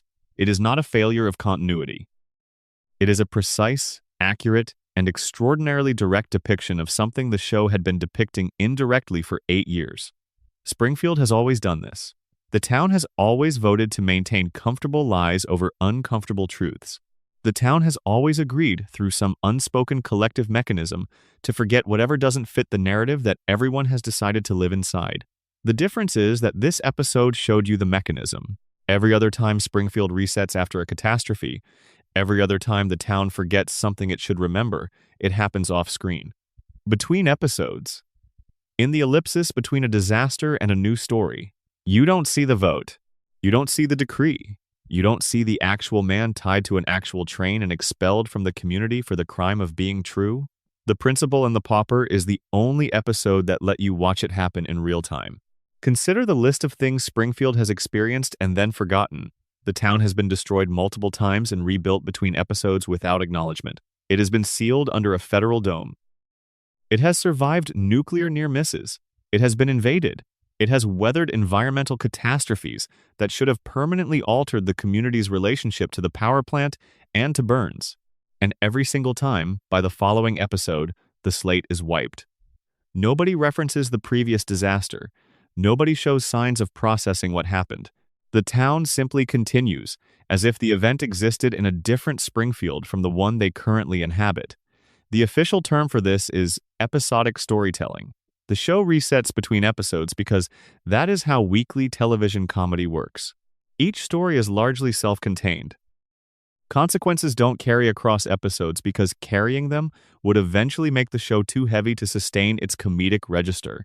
That is the practical explanation. It is also true, but the coma theory has a different explanation for the resets. Homer's dreaming brain cannot maintain narrative continuity over long periods because the dreaming mind doesn't work that way. Dreams cycle through states. They begin again. They return characters to their default positions. They cannot sustain accumulating consequence because the mechanism that generates them is not capable of the kind of long-term tracking that waking consciousness allows. The radiation theory has another explanation. Chronic neurological damage impairs the formation and retention of long-term memories.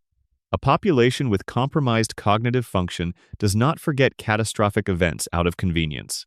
They forget them because the neural infrastructure required for that kind of memory formation and retrieval is not fully intact. The fog is not chosen, it is imposed. But the principle in the pauper offers a fourth explanation that does not require dreams or radiation to function. It requires only human beings and their extraordinary, time-tested capacity for collective denial. Springfield forgets because forgetting is safer than remembering. If the residents remember the dome, they have to acknowledge the pollution. If they acknowledge the pollution, they have to confront the plant. If they confront the plant, they have to challenge Burns. If they challenge Burns and win, the economy collapses. If the economy collapses, the town dies. So they forget. But they don't just passively forget. They actively choose to forget. They organize the forgetting, they vote on it, they make it legal, they expel the people who threaten to remember. The social contract of Springfield's amnesia is not a failure of memory. It is an achievement of collective will. A community that has decided, consciously or otherwise, that the preservation of their agreed-upon version of reality is more important than the reality itself. The real Seymour Skinner showed up with proof. Undeniable, visible, living proof that the official narrative was false. He stood in front of the entire town, and the entire town looked at him and said, "We don't care." Not because they couldn't see the truth, because accepting the truth would have required them to do something with it. It would have required them to revise their understanding of their school, their community, their 20 years of relationship with a man who turned out not to be who they thought he was. It would have required effort, adjustment, a willingness to be uncomfortable, and the comfortable lie was right there, familiar, warm, asking for nothing. So they voted, and they chose it. The real Skinner was not wrong in his claim. He was simply inconvenient. And Springfield does not accommodate inconvenience. It processes inconvenience through the same mechanism it processes every other threat to its equilibrium. It removes the source and then makes it illegal to remember that the source ever existed. That is not a cartoon plot device. That is how real communities handle information that threatens their self-image. Small towns in particular have a documented capacity for this kind of collective revision. Scandals get buried, uncomfortable histories get rewritten. The official version hardens into the only version, and anyone who contradicts it gets labeled disruptive, unstable, a threat to community cohesion. Springfield did this to the real Seymour Skinner and called it justice. The fans who hate this episode are responding to something real. The episode does feel like a violation. It does feel like the show is doing something to Skinner's character that cannot be undone. But the violation is intentional. The show is telling you that everything in Springfield is, on some level, as unstable as Skinner's identity. Every character's history is a performance that has been accepted by the community and hardened into fact through collective agreement. Every background, every relationship, every established truth in Springfield rests on the same foundation as Skinner's identity, the consensus that it's real, And if the coma theory is true, this episode carries an additional layer that makes it almost unbearably resonant. If Homer has been dreaming since 1993, then the story his unconscious mind invented about a town that votes to maintain a lie over a truth, a community that chooses the comfortable fiction and exiles the inconvenient fact, is a story Homer needs to believe. Because Homer's coma is itself a lie of sorts. It is a fake life replacing a real one, a dream masquerading as waking experience. And as long as the Dreamtown keeps voting to maintain the fiction, as long as Springfield keeps choosing its comfortable version of reality over the real thing, Homer never has to confront the possibility that his own experience of continuing to live is itself the fiction. The Principal and the Pauper is not the worst episode of The Simpsons. It is the episode that shows you the infrastructure of Springfield's survival, the social machinery that makes everything else possible. The mechanism that allows a town of mutated, radiation-poisoned, cognitively impaired residents to look at their situation and see an ordinary suburb rather than a contamination zone. They vote, they decree, they exile, and then they go home and everything is fine, and the principal is whoever the town decided the principal was, and the truth is somewhere on a railroad car heading away from Springfield at high speed, and it will not be coming back. That is how the town works. It has always been how the town works. The Principal and the Pauper is just the only time it happened where the camera was still running. Section 9. The Floating Timeline and Why Nobody Ages. Let's address the most persistent structural fact about this show. The fact that everyone accepts, everyone finds ways to rationalize, and almost nobody examines as carefully as it deserves. Nobody in Springfield ages. Bart Simpson was 10 years old when the first episode aired in December 1989. He is 10 years old now, in 2025. As the show continues its 36th season, Lisa was 8. She is 8. Maggie was 1. She is 1. Homer and Marge were in their mid-30s. They remain in their mid-30s. 36 years have elapsed in the real world. 0 years have elapsed in Springfield. The industry term for this phenomenon is a floating timeline. It describes a narrative approach in which the show's present is always coterminous, with the viewers present, with the characters remaining at fixed ages while the surrounding cultural context updates around them. The show is always contemporary. The references are always current. The technology the characters use is always the technology that exists at the moment of broadcast. But Bart's age in an episode referencing smartphones is the same as Bart's age in an episode that predated the internet. This is standard practice for long-running animated series. It is why Bart Simpson has always been and will presumably always be 10 years old. The show cannot allow its characters to age, because aging means developing, and development means change, and change means eventual conclusion. The Simpsons cannot conclude in the way a show whose characters age would eventually conclude, because Bart turning 22 and Lisa turning 20 and Homer retiring from the plant and the family dispersing into adult lives is not a season finale. It is the end of the premise, so the timeline floats. And this creates contradictions that have accumulated into something genuinely strange. The most obvious is Homer and Marge's backstory. When the show began, their history was grounded in the 1970s and 1980s. They met in high school during an era defined by specific music, specific fashion, specific cultural touchstones. Their courtship was depicted in flashback with the visual grammar of that period. Homer's hair at that age, Marge's prom dress. The whole biographical context existed in a specific and relatively narrow time window that made coherent sense for parents in their mid-30s at the end of the 1980s. But as the floating timeline pushed the show's present forward, the backstory had to move with it. If Homer and Marge are still in their mid-30s in 2025, they were teenagers in approximately 2005, not 1975. Their formative experiences were not Watergate and the oil crisis and the emergence of classic rock. They were MySpace, and early YouTube, and a completely different cultural landscape. The show has depicted this shift. Flashback episodes have revised Homer and Marge's youth multiple times, placing their formative years in different decades depending on when the episode aired. They were hippies, then they were grunge fans, then they were hipsters, then they were millennials. Their origin story has been rewritten at least 4 times, each time placing the same fundamental love story in a different cultural context. What this means, in the logical terms of the show's own universe, is that Homer and Marge do not have a fixed past. Their memories are malleable. Their history is a draft that gets revised when the current version no longer makes mathematical sense given their stated ages. They do not remember the same things from year to year because their memories are adjusted to fit the requirements of the floating timeline rather than representing a stable and coherent personal history. In any individual episode, Homer and Marge have had a fixed, specific past. But across the show's full run, their past keeps changing. They have had different pasts at different times, and the current version of their past is simply the version that makes sense given the current year of broadcast. Now apply all 5 theories to this. The coma theory says nobody ages because Homer's unconscious mind cannot generate aging. His children were 10 and 8 and 1 on the day he went under.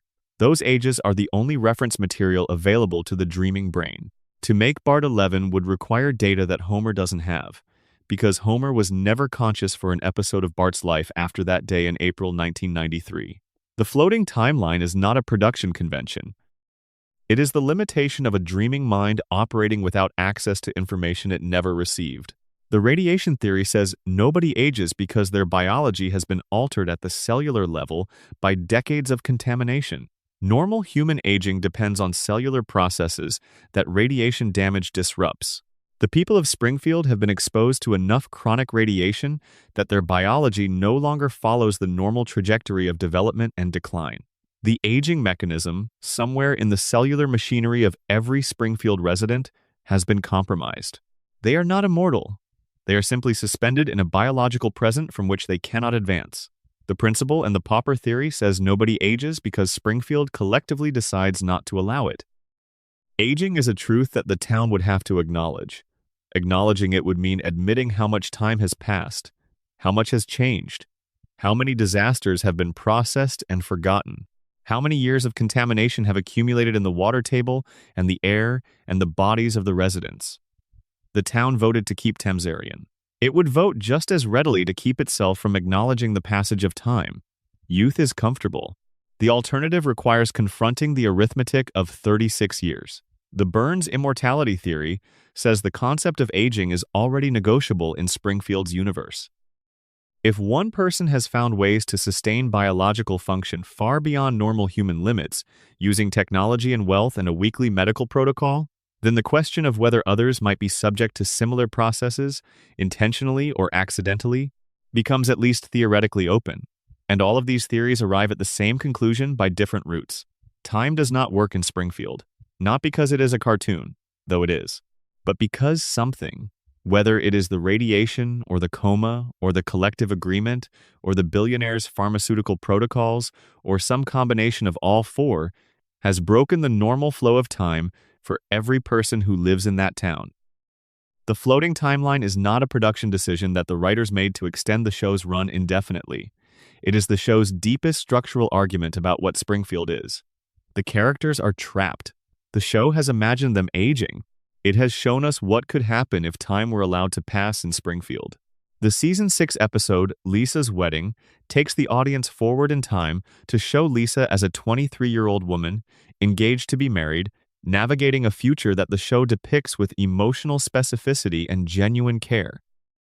The future version of the family is recognizable and plausible, and full of the same dynamics that define them in the present, just played out across a different stage.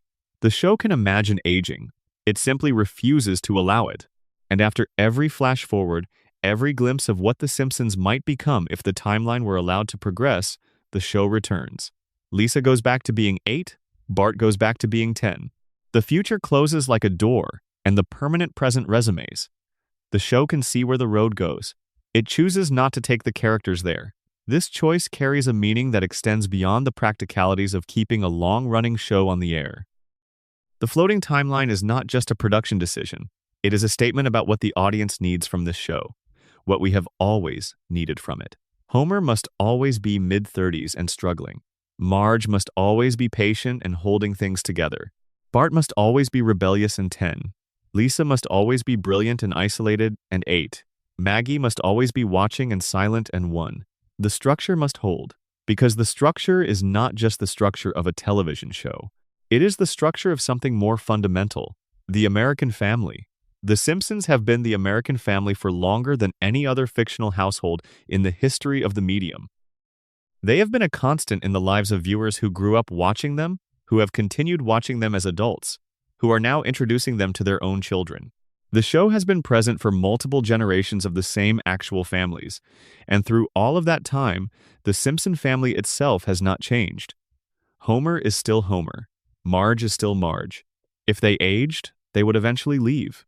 And leaving would mean admitting that the version of American family life they represent, the chaotic and resilient and endlessly renewable version, the version that survives every catastrophe by Monday and starts fresh every Sunday night, was always temporary, was always fragile, was always moving toward an ending that would make everything that came before it retrospectively tender and irretrievable. America does not want that story. Or, more precisely, the part of America that watches The Simpsons at 8 p.m. on Sundays does not want that story. They want the house on Evergreen Terrace, the couch, the television inside the television, Homer stumbling through the door at 5:30 because his shift at the plant is over and the beer is cold and his family is there. The floating timeline is the show's thesis. The Simpsons are frozen because we need them to be. We built the loop. We maintain it by continuing to watch. We make the trap tighter with every episode we consume and every season we follow, and every time we sit down on our own couch and turn on the television and go to Springfield. Because as long as the loop holds, as long as Bart is 10 and Lisa is 8 and Homer is coming home to Evergreen Terrace, we don't have to admit that 36 years have passed, that we are older now, that the world has changed, that the couch we watched the show from as children is in a different house now, or gone entirely, that the family we watched with is dispersed, or changed, or diminished in ways we did not anticipate. As long as The Simpsons don't age, we don't have to either. The floating timeline is not a creative choice the writers made. It is a bargain the audience struck, and the show has honored its side of the bargain for 36 years and counting. We pressed pause in 1989, and we have never pressed play. Section 10. Springfield's location and why it can't be found. Springfield is the most famous fictional town in American history. More people can identify Springfield by name than can name the capital city of half the states in the actual country. The town has a nuclear power plant, a tire fire, a gorge, a harbor, a monorail, an elementary school, a prison, at least 2 hospitals, a stadium, a concert venue, and a quick E-Mart. It has mountains visible from certain angles, an ocean accessible within driving distance, desert terrain, farmland, and forest. Depending on which episode you are watching, it borders Ohio, or Nevada, or Maine, or Kentucky. Springfield does not exist in one place. Springfield exists everywhere and nowhere simultaneously. This is the show's longest-running joke and its most sustained, deliberate act. The location of Springfield has been contradicted, teased, implied, partially revealed, and then contradicted again across 36 seasons with the consistency of something that is being maintained rather than something that is simply unresolved. Every time a clue appears that seems to narrow the geographic possibilities, another clue appears in a different episode that makes the narrowed field impossible again. Lisa's telephone area code at one point suggested Missouri. The state abbreviation NT, which appeared on screen in one episode, is not a real state. A character calling the state capital once confirmed that the state's name begins with a vowel, which eliminates some possibilities while keeping most of the map in play. The show teases and then withdraws. It gives and takes back. It has been doing this on purpose for decades. Matt Groening, the show's creator, gave an interview to Smithsonian Magazine in 2012 in which he named the source of Springfield's name. He grew up near Springfield, Oregon. He named the town Springfield because it is one of the most common city names in the country, present in almost every state, guaranteeing that almost any viewer anywhere in America would have a local relationship to a Springfield. For approximately 2 days, the internet believed the mystery had been solved. Then the show continued. Episodes aired after that interview that placed Springfield in geographic contexts inconsistent with Oregon. The writing staff did not adjust their approach to honor Groening's confession. The contradiction continued. The ambiguity persisted. Because the writers understood something that the Smithsonian interview threatened to obscure, the mystery of Springfield's location is not an accident of production or a failure of consistency. It is a creative choice. It is the show's most sustainable joke, the one that can never be fully told, the punchline that can never arrive because arriving would end it. Springfield's geographic impossibility is the show's deepest formal joke about what Springfield is. A town with mountains and oceans and deserts all within driving distance that borders multiple incompatible states that manages to be simultaneously in the north and south and midwest and coast is not a real place. It never was. But it is also not simply a made-up place, it is every place. It is the town assembled from the geography of the entire American experience, compressed into a single community that does not obey the normal spatial rules because its purpose is not geographic. Its purpose is representative. Springfield is meant to be your town. Whatever your town is, wherever you grew up, whatever the local geography looks like from your particular window, Springfield is supposed to feel familiar. And it does. It manages to feel like a place you know, even though its physical characteristics make it impossible for it to be located in any specific American landscape. That is the achievement. The geographic incoherence is the mechanism by which the show achieves universality. But the theories offer darker readings. Under the radiation framework, Springfield's geographic impossibility is a symptom of the same contamination that has altered the biology of its residents. If the power plant's radiation has warped the cellular structure of everything living inside Springfield, why should the physical landscape be exempt from the same distortion? Maybe the mountains and the oceans and the desert terrain exist in simultaneous proximity because the contamination does not just affect biology. Maybe it affects space. Maybe it bends the physical rules of geography in the same way it has bent the physical rules of biology for the people living within the zone. This is an extreme reading. But Springfield is an extreme place. Under the coma framework, the geographic incoherence is simply the nature of dream spaces. Dreams do not have accurate maps. They have impressions, fragments, emotional associations. Homer has seen mountains on a television commercial. He has driven through farmland on a road trip. He has seen oceanfront property in a movie. His unconscious mind, assembling a world from available material, places all of these landscapes in proximity because that is what dreams do. They do not honor the spatial relationships of the waking world. They arrange things according to emotional logic, not geographic logic. The Springfield of Homer's coma dream is assembled from every American landscape he ever encountered and compressed into a single town because the dreaming mind does not have room for actual distances. Everything that feels like home exists within reach because in the dream, everything is within reach. Under the collective denial framework from the principal and the pauper, Springfield's unfixable location is not a mystery.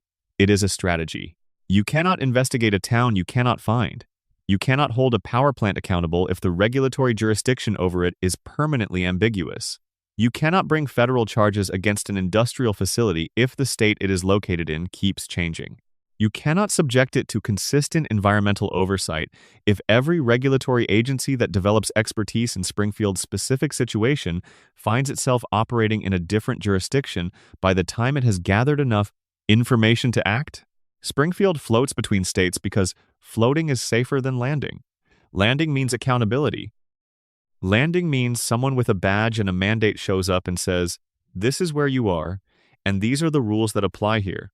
And these are the questions we would like answered about the three-eyed fish and the cracked cooling towers and the human skeletons in the basement of the nuclear facility."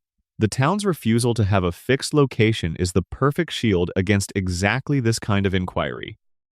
And Burns, who has the resources to manage the public presentation of the plant and the political influence to redirect attention when it gets too close, has every incentive to ensure that Springfield's address remains as hard to pin down as its pollution is to attribute to a specific source. The Behind the Laughter mockumentary episode, in Season 12, offers the closest thing to a definitive answer the show has ever committed to. The episode, structured as a documentary about the Simpsons family, stated that Springfield was in northern Kentucky. This information was in the original broadcast. In syndicated reruns, the location was changed to a different state. The same episode, the same content, providing two different answers to the same question depending on which version you are watching. The show gave you the truth and then changed the truth. Even when Springfield has a definitive location, the location is not definitive. The answer shifts. It refuses to stabilize.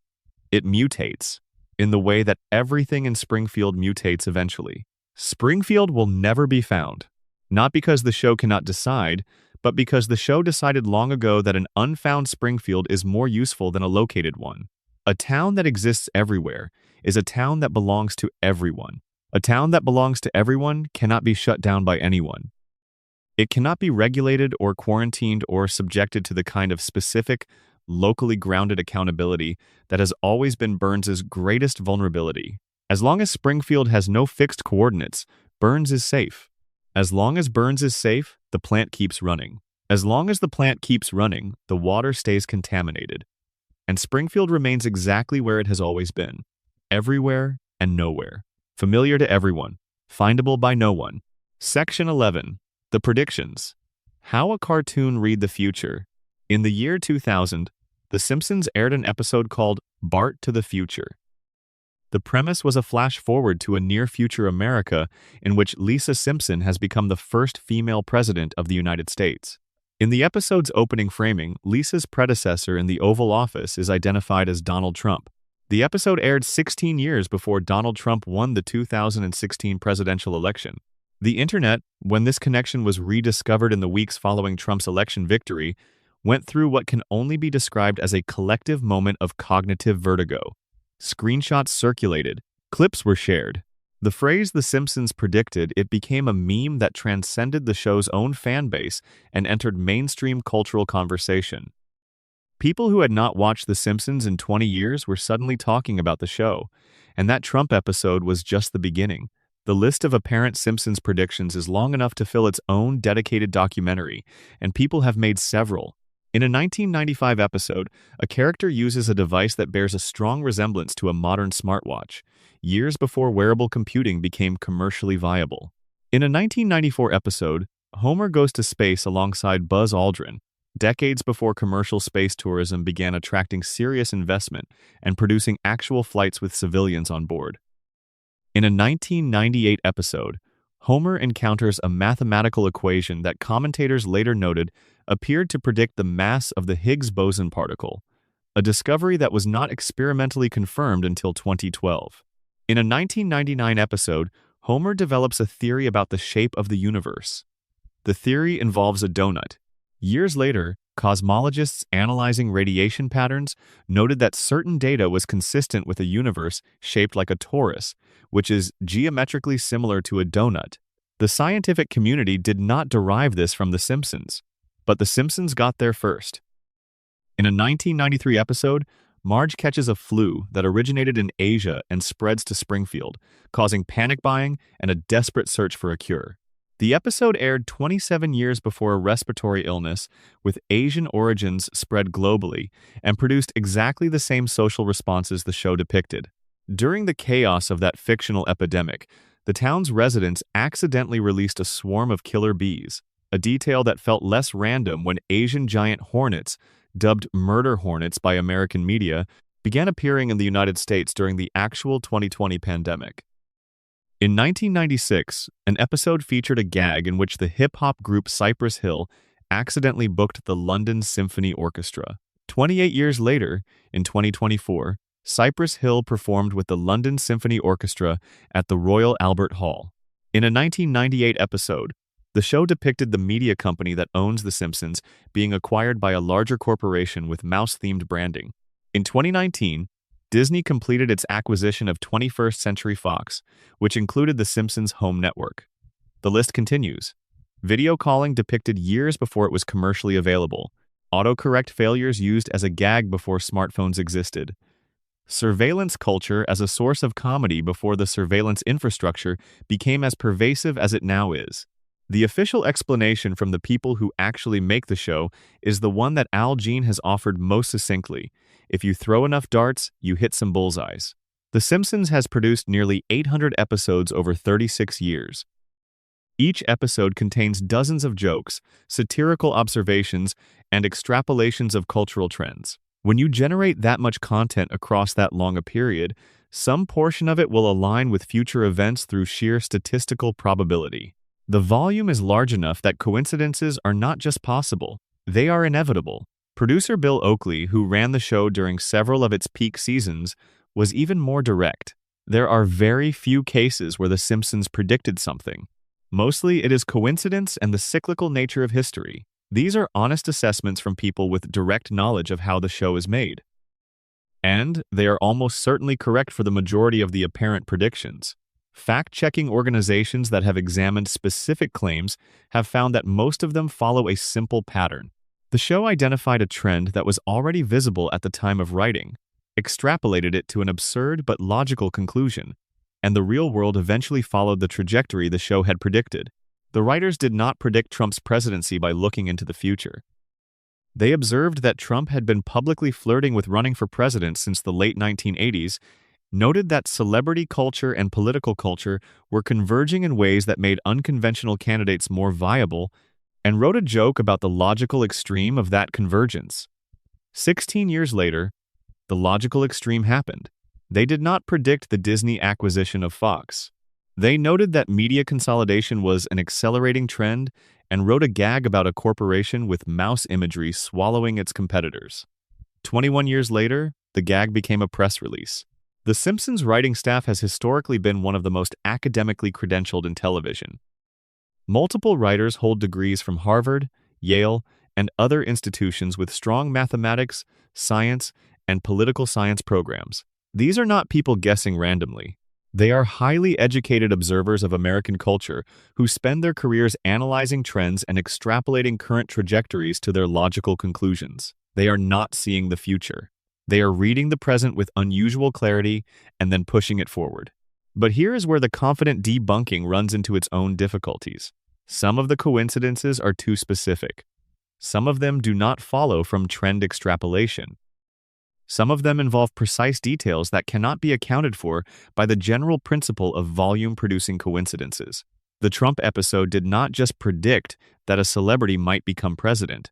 It depicted Trump specifically, by name, descending from a tower in a sequence that visual analysts have noted bears a striking resemblance to the actual announcement Trump made in 2015, including the escalator descent that became one of the defining images of that announcement.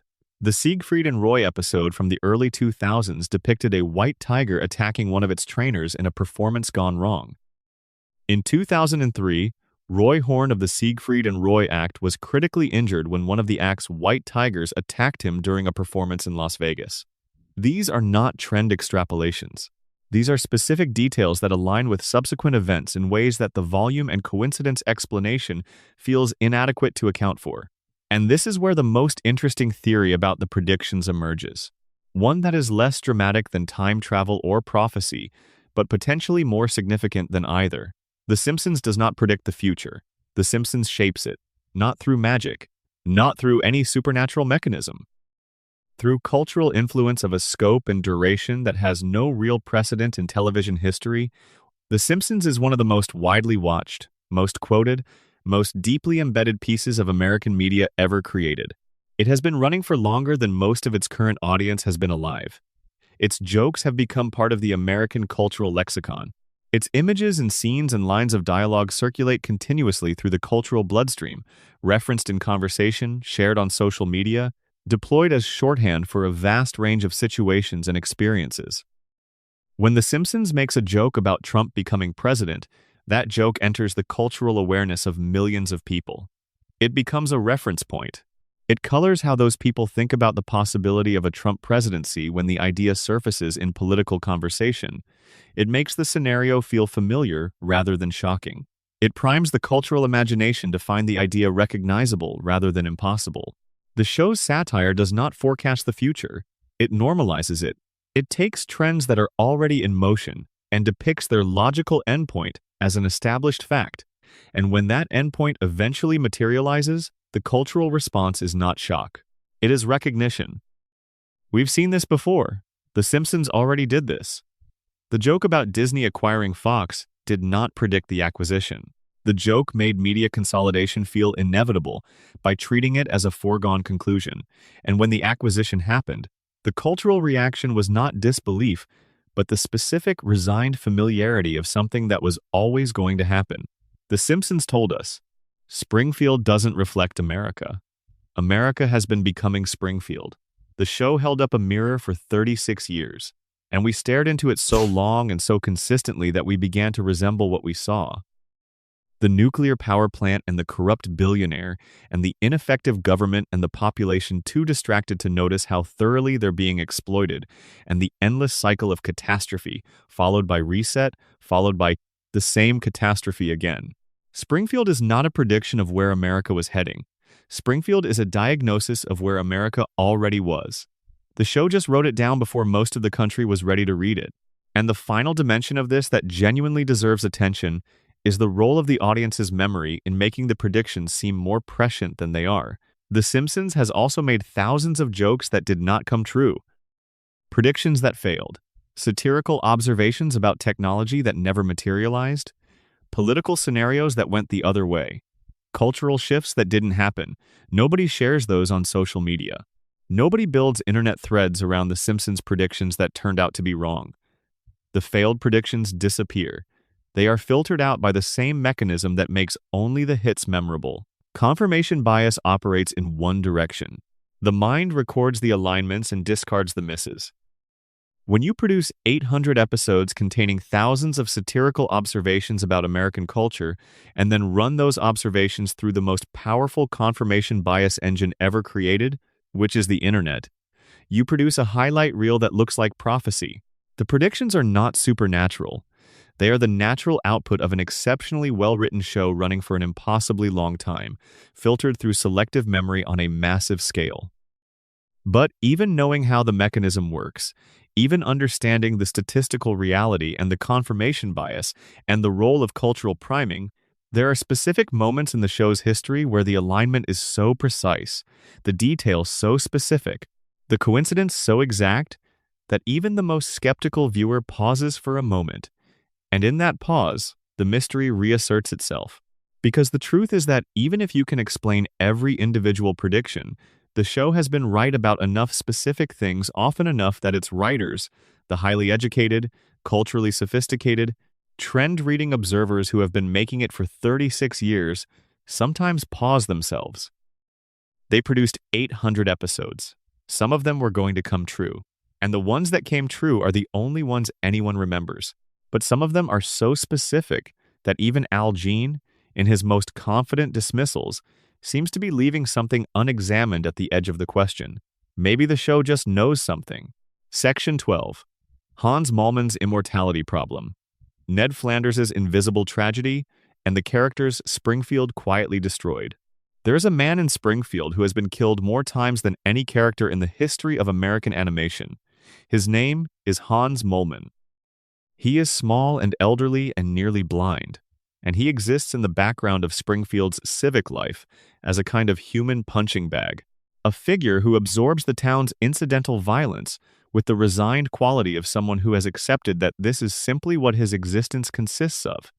He has been hit by cars, he has been crushed by objects, he has been buried alive, eaten by animals, struck by lightning, incinerated, run over, fallen upon, and destroyed in a variety of other ways that grow more inventive across the show's run. By any conservative estimate, Hans Moleman has died dozens of times in canonical episodes, not dream sequences, not alternate timelines. Regular episodes that exist within the show's established continuity, and then he shows up again in the next episode, completely unharmed. No explanation, no resurrection scene. No character acknowledgement that something unusual has happened. He simply reappears, ready for whatever the next episode has prepared for him. The standard fan interpretation is that this is a running gag. Moleman dies a lot. It is funny. Don't look for the mechanism. But Hans Moleman once stated his age on screen as 31. 31. Look at him. The animation draws Hans Moleman as a man in the late stages of life. The posture, the skin, the apparent physical fragility, all of it suggests someone in their 80s or 90s at minimum. He appears ancient. He appears, in the way the animation styles his character, as someone for whom the end of life is not a distant prospect but an immediate reality that he has long since made peace with. And yet he is, according to his own testimony on the show, 31 years old. If this is true, and within the show's universe there is no reason presented to doubt it, then something happened to Hans Moleman that accelerated his aging catastrophically. Something took a man at the midpoint of a normal life and compressed the biological arc of another 60 years into whatever time he has spent in Springfield. Under the radiation theory, the answer suggests itself. If the plant's contamination has affected the residents of Springfield in ways that vary according to some factor the show does not identify, and if Moleman represents one end of the distribution curve that Homer and Maggie represent at their respective extremes, then perhaps Hans Moleman's particular biological response to long-term radiation exposure was to age at an accelerated rate rather than to stay young or to develop extraordinary resilience. The same contamination that keeps Homer's biology strange and Maggie's mind sharp has done something entirely different and more immediately visible to the tiny man who walks into traffic with the resigned acceptance of someone who has done this before and knows it ends the same way. And perhaps it also made him difficult to kill permanently. The repeated deaths and returns become, through this lens, a feature of Moleman's specific mutation rather than a narrative convenience. His body, so thoroughly saturated with whatever the plant has leaked into the water and air over decades, no longer maintains a stable relationship with mortality. It dies. It returns. The specific mechanism is not clear, but the pattern is consistent enough to constitute evidence of something. Under the coma framework, Moleman is something else entirely. He is a background process in Homer's dream, a minor character whose function in the simulation is to populate the edges of Springfield scenes with the specific texture of local color that makes the dream feel inhabited rather than empty. Homer's unconscious mind does not have enough detailed reference material about Hans Moleman to maintain him consistently across the dream's full run. He appears, performs whatever function the dreaming brain needs him to perform, and then disappears, and then reappears when the dream needs someone to occupy that particular role again. The deaths are not deaths in any meaningful sense within this framework. They are a dreaming mind temporarily removing a piece of furniture from the scene, then replacing it when the furniture is needed again. Moleman is not a person in Homer's dream. He is an element, an atmospheric detail, a recurring visual shorthand for Springfield's background population. Under the collective denial framework, Moleman's repeated deaths and returns are simply another thing Springfield has agreed not to notice. A man dies in a public space, in front of witnesses, repeatedly, and nobody calls for an investigation. Nobody demands answers. Nobody sets up a committee to examine why the same small elderly man keeps dying and then appearing again without explanation. Because Springfield has a social contract that requires not noticing certain things. And if a man dying in front of you every few weeks is one of those things, then you do not notice it. You look elsewhere. You continue your conversation. You allow the episode to continue without comment, and you encounter Hans Moleman next week as if the previous meeting, which ended with his apparent death, had not occurred. That is the machinery of Springfield operating as intended. Now let's talk about Ned Flanders.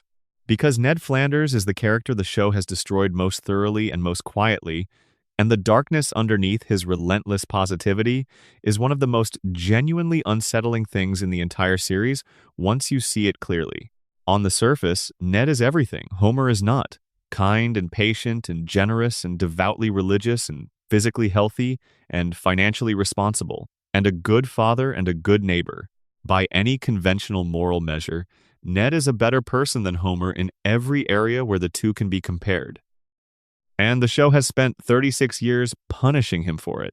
Ned's first wife, Maude, was killed in a freak accident at the Springfield Speedway. A t-shirt cannon misfired during a race event. Homer was in the bleachers dodging the t-shirts, and the shirts hit Maude instead. She was knocked backward and died from the fall.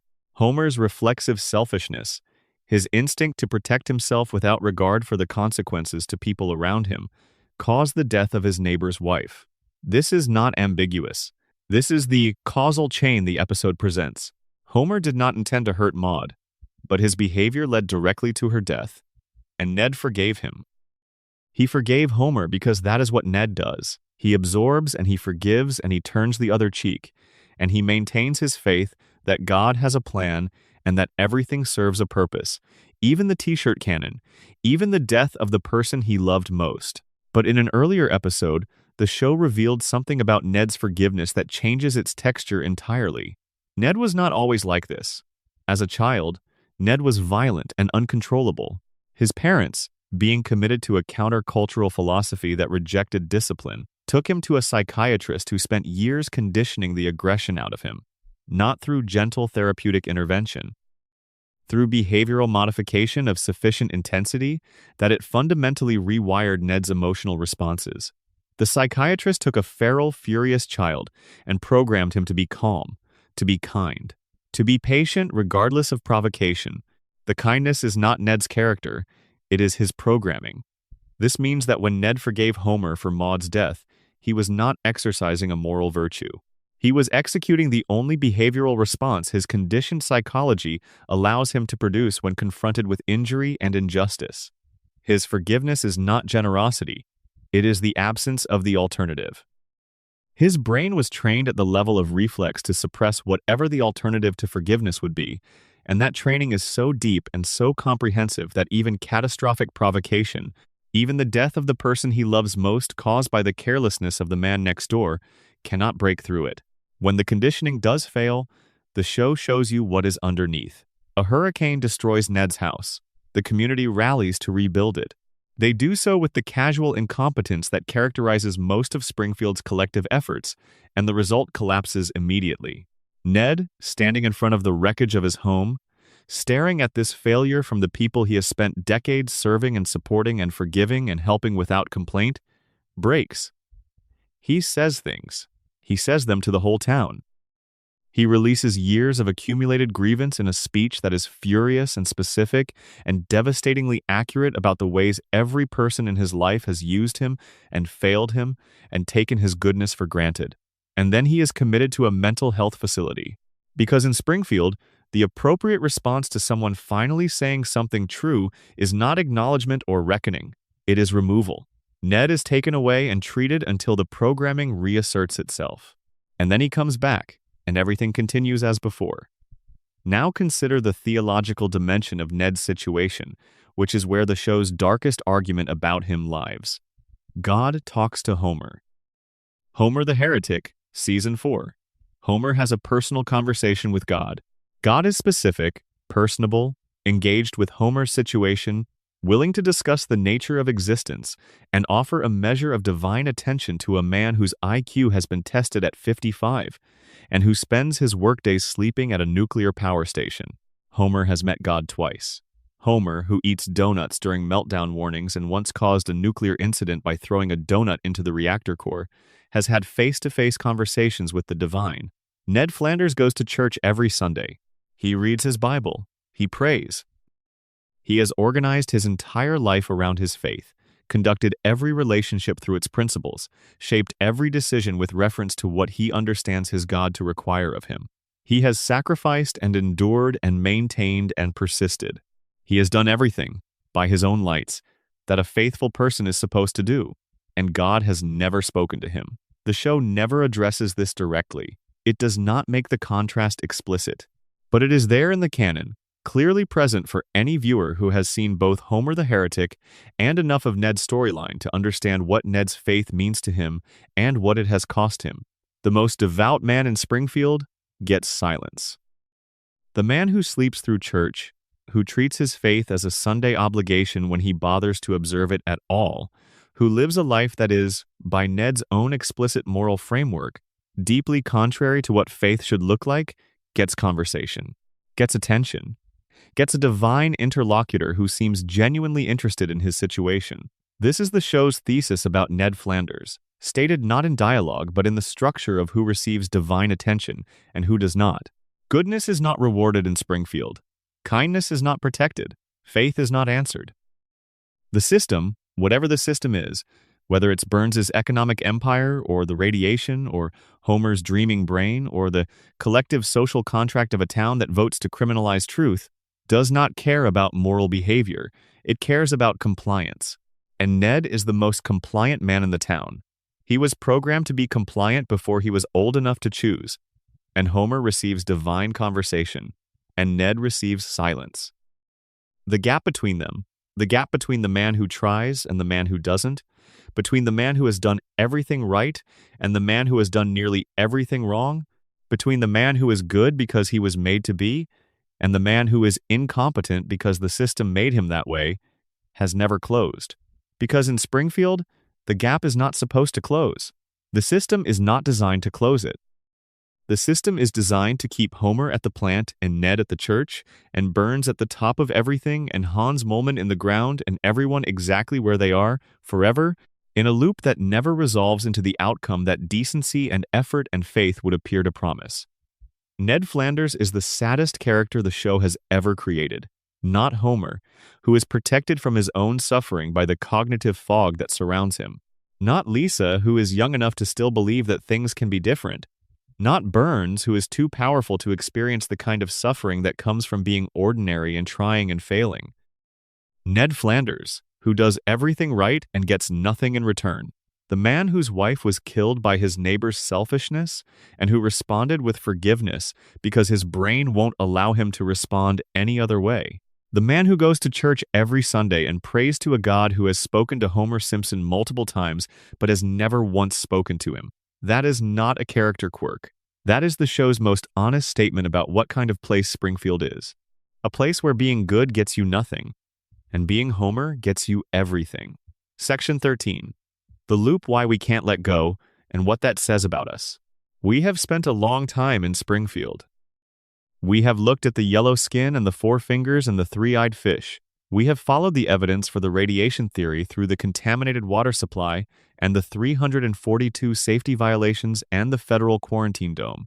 We have explored the coma theory, the dreaming brain, the 6-month distance between God's prophecy and Homer's unconsciousness, and the devastating emotional logic of a man whose deepest wish is simply to have his family around him forever. We have reopened the Burns shooting, examined the evidence that nobody officially examined, considered who had motive and means and opportunity, and looked at the official verdict with the specific attention it deserves. We have traced the arc of Mona Simpson's activism and exile, and the 3 generations of damage that followed from a billionaire's grudge.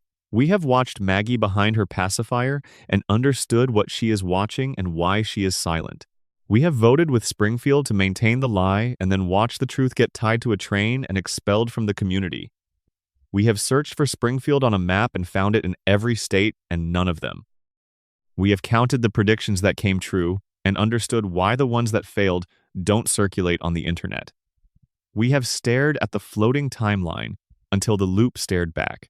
And every single one of these theories, every framework, every angle from which this show can be examined, arrives at the same conclusion. Something is wrong in Springfield. Something that goes deeper than animation style or episodic storytelling convention or the practical necessities of maintaining a long-running show. Something structural, something deliberate, something that the show has been telling you about since the very first episode and has never stopped telling you about in every episode since. Whether it's the radiation or the dream or the collective denial or the billionaire's medical protocols or some entanglement of all four, the rules of normal reality do not apply in Springfield. The biology is wrong. The aging doesn't happen. The catastrophes don't stick. The memories don't form properly. The consequences dissolve between episodes. And the person who is supposed to be making sure none of this gets out of hand is asleep at a nuclear workstation with donut residue on his monitor. The show has not been hiding this. It has been showing it to you every week, not through dramatic revelations or explicit statements, through accumulation. Through the slow, patient, 36-year layering of detail on detail on detail until the picture becomes something other than a cartoon about a dysfunctional family from a quirky American town. The picture that emerges is stranger than that, sadder than that, more carefully constructed than that, and more beautiful in its own dark way than any straightforward reading of the show would suggest. Homer's stupidity is a scar left by a system that broke his family and then profited from the breaking. Maggie's silence is the smartest strategic decision anyone in the family has ever made. Burns's immortality is the logical endpoint of wealth accumulating across generations without accountability. Marge's patience is the foundation that keeps the whole fragile structure standing, because without her, the weight of everything above her would crush what little is left. Bart's rebellion is the only sane response to a world that has stopped making logical sense. Lisa, 8 years old and brilliant and persistently, heartbreakingly alone, keeps asking questions that nobody wants to answer because she is the only person in Springfield who has not completely stopped looking. And somewhere in a hospital bed, or dreaming in front of the television, or stumbling through the door of 742 Evergreen Terrace at the end of another day that was supposed to be ordinary and became extraordinary in the way that things in Springfield always do, is Homer, the man at the center of everything, the man too damaged to see the pattern he is the center of, the man whose mother was taken and whose intelligence was suppressed and whose job was purchased through a secret deal and whose memory resets between episodes so that he can keep showing up, keep stumbling through the door, keep strangling his son and then hugging him and keep lying on the couch with his family around him. Keep going home. That is the deepest truth about The Simpsons. And it is not a comedy. It is a love story. An extraordinarily stubborn, extraordinarily persistent, sometimes infuriating love story between a man and his family. A family that has been given every possible reason to fall apart and has refused.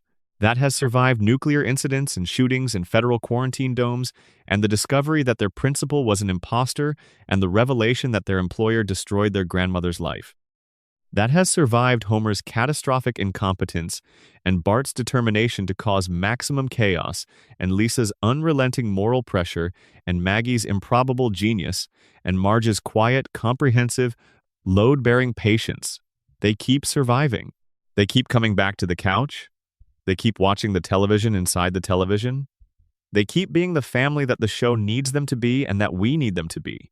And that need is the thing worth examining most, honestly. Why can't we let them go? The easy answer is nostalgia.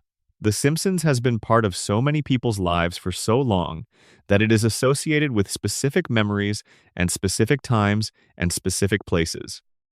The couch you watched it from, the person you watched it with, the way the theme music feels like a particular kind of Sunday evening. These associations are real and they are powerful, and they are part of what keeps the show culturally present, even across the difficult later seasons that even devoted fans acknowledge. But there is something under the nostalgia that is harder to name. The Simpsons represents a version of family life that does not exist. It has never existed. The show knows this. It has always known this. The dysfunctional family that is somehow indestructible. The community that is corrupt and polluted and institutionally broken and still, stubbornly, a community. The town that forgets everything and resets and starts again and keeps going. That is not realism. That is a fantasy. A specific, culturally resonant American fantasy about the persistence of family in the face of everything that threatens families in the real world. Economic pressure, environmental decay, institutional corruption. The grinding accumulation of small failures that eventually produce large ones. In the real world, families break under these pressures. In Springfield, they don't. The reset that fans call lazy writing is actually the show honoring its most fundamental promise. The Simpsons will always be on the couch when the episode begins. Whatever happened last week, whatever catastrophe the episode visited on them, they will be together at the start of the next one. That promise is not nothing. For viewers whose own families have not been so resilient, whose own domestic arrangements have not survived the pressures that The Simpsons absorbs and bounces back from, the show's perpetual togetherness is something more than entertainment. It is a model, an aspiration, a version of family life that keeps existing, week after week, against all probability. The floating timeline is not just a production decision. It is the promise made permanent. As long as the timeline floats, as long as Bart is 10 and Lisa is 8 and Maggie is watching and Homer is coming home, the promise holds. The family remains intact. The couch is occupied. The television is on. And somewhere in the gap between the show on the screen and the life being lived by the person watching it, something is being held together that might otherwise fall apart. That is why we can't let them go. They are doing something for us that we haven't found another way to do for ourselves. They are staying. They are always staying. And in a world where staying is harder than it looks and rarer than we would like, The Simpsons, staying together on a couch in a contaminated fictional town run by an immortal billionaire, while a dreaming man in a hospital bed generates them from the fragments of his most precious memories, is somehow enough. It has always been enough. Every theory in this video is different. Different evidence, different logic, different fundamental premise about what the show is and what it's trying to say. But every theory arrives at the same place. Time does not work in Springfield. Reality does not work in Springfield. The rules that govern the rest of the world do not apply in Springfield. And we keep going back. Because Springfield is the loop, and the loop is home. And home is the thing we can't stop wanting even when we know exactly how the trick is done. Even when we understand the mechanism. Even when we can name the radiation theory and the coma theory and the collective denial and the floating timeline and the manufactured immortality and the strategic silence, even then, the credits roll, the couch gag plays, the opening sequence unfolds, the family converges on the couch from different directions, and the cat and the dog get squashed between them, and Homer gets pushed off the edge, and they all sit there for a moment, together, looking at the television. And we look at them. And Springfield remains exactly where it has always been, everywhere and nowhere, in every home and no home, in the gap between what families are and what we need them to be, in the water that everyone keeps drinking even though the fish have 3 eyes, in the sky above a cracked cooling tower that nobody looks at long enough to notice, in the dream of a man who went to sleep in April 1993 and found, somewhere in the dark, exactly the thing he was most afraid of losing. His family, together, exactly as he remembered them. That is The Simpsons. 36 seasons, 800 episodes. The longest-running animated series in American history. The most analyzed, most theorized, most examined show ever made. And after all the theories and all the evidence and all the hours spent trying to understand what is actually happening in Springfield, the biggest mystery is still the simplest one. Why can't we let them go? Maybe because they're us. Maybe Homer is the father we had, or the father we wished for, or the father we're trying not to become. Maybe Marge is the patience we can't sustain. Maybe Bart is who we were at 10 when we were angry and funny and certain that the rules were wrong. Maybe Lisa is who we were when we were smart enough to see the problems clearly and young enough to still believe that seeing them clearly was enough. Maybe Maggie is the version of ourselves that we keep hidden. The part that watches everything and understands everything and says nothing, waiting for the moment when speaking will matter. Or maybe it's simpler than all of that. Maybe we can't let them go because letting them go means admitting that 36 years have passed, that we are older now, that the world the show was made in is gone, that the specific quality of Sunday evenings in the early 1990s, the feeling of watching The Simpsons and being in a particular place in your life, is not coming back. That the couch we sat on as children watching the opening credits has been replaced or sold or is in someone else's house now, and the people we watched with have changed or moved or gone in the ways that people go. As long as The Simpsons exists, as long as the loop holds, as long as the timeline floats and nobody ages and Homer stumbles through the door at 5:30 and the beer is cold and the family is there, we don't have to admit any of that. We can go home, to Evergreen Terrace, to Springfield, to the family that never changes, in the town that never ages, in the show that never ends. Thank you for spending these hours in Springfield with me. If this felt like something you want to come back to, subscribe, and the next time you fall asleep wondering about something impossible, there will be more waiting for you here. The theories are endless. The show keeps going, and Springfield will be here when you wake up. It always is. That's the whole point. Section 14. The Springfield medical system and what it has always known. There is a dimension of Springfield's institutional life that the show has been depicting for 36 years, and that nobody has properly examined in the context of the larger theories about what the town is and what it is doing to the people who live there. The medical establishment. Springfield has at least 2 functioning hospitals. It has multiple physicians in regular practice. Dr. Hibbert and Dr. Nick are the 2 most frequently encountered, and they represent, between them, the entire visible range of Springfield's medical capacity. Dr. Hibbert is affable, professionally credentialed, and possessed of a laugh that deploys itself at moments when laughter seems like the least appropriate response to the medical information being communicated. Dr. Nick is a comedic figure whose entire characterization is built on the joke that he is enthusiastic about medicine but not knowledgeable about it.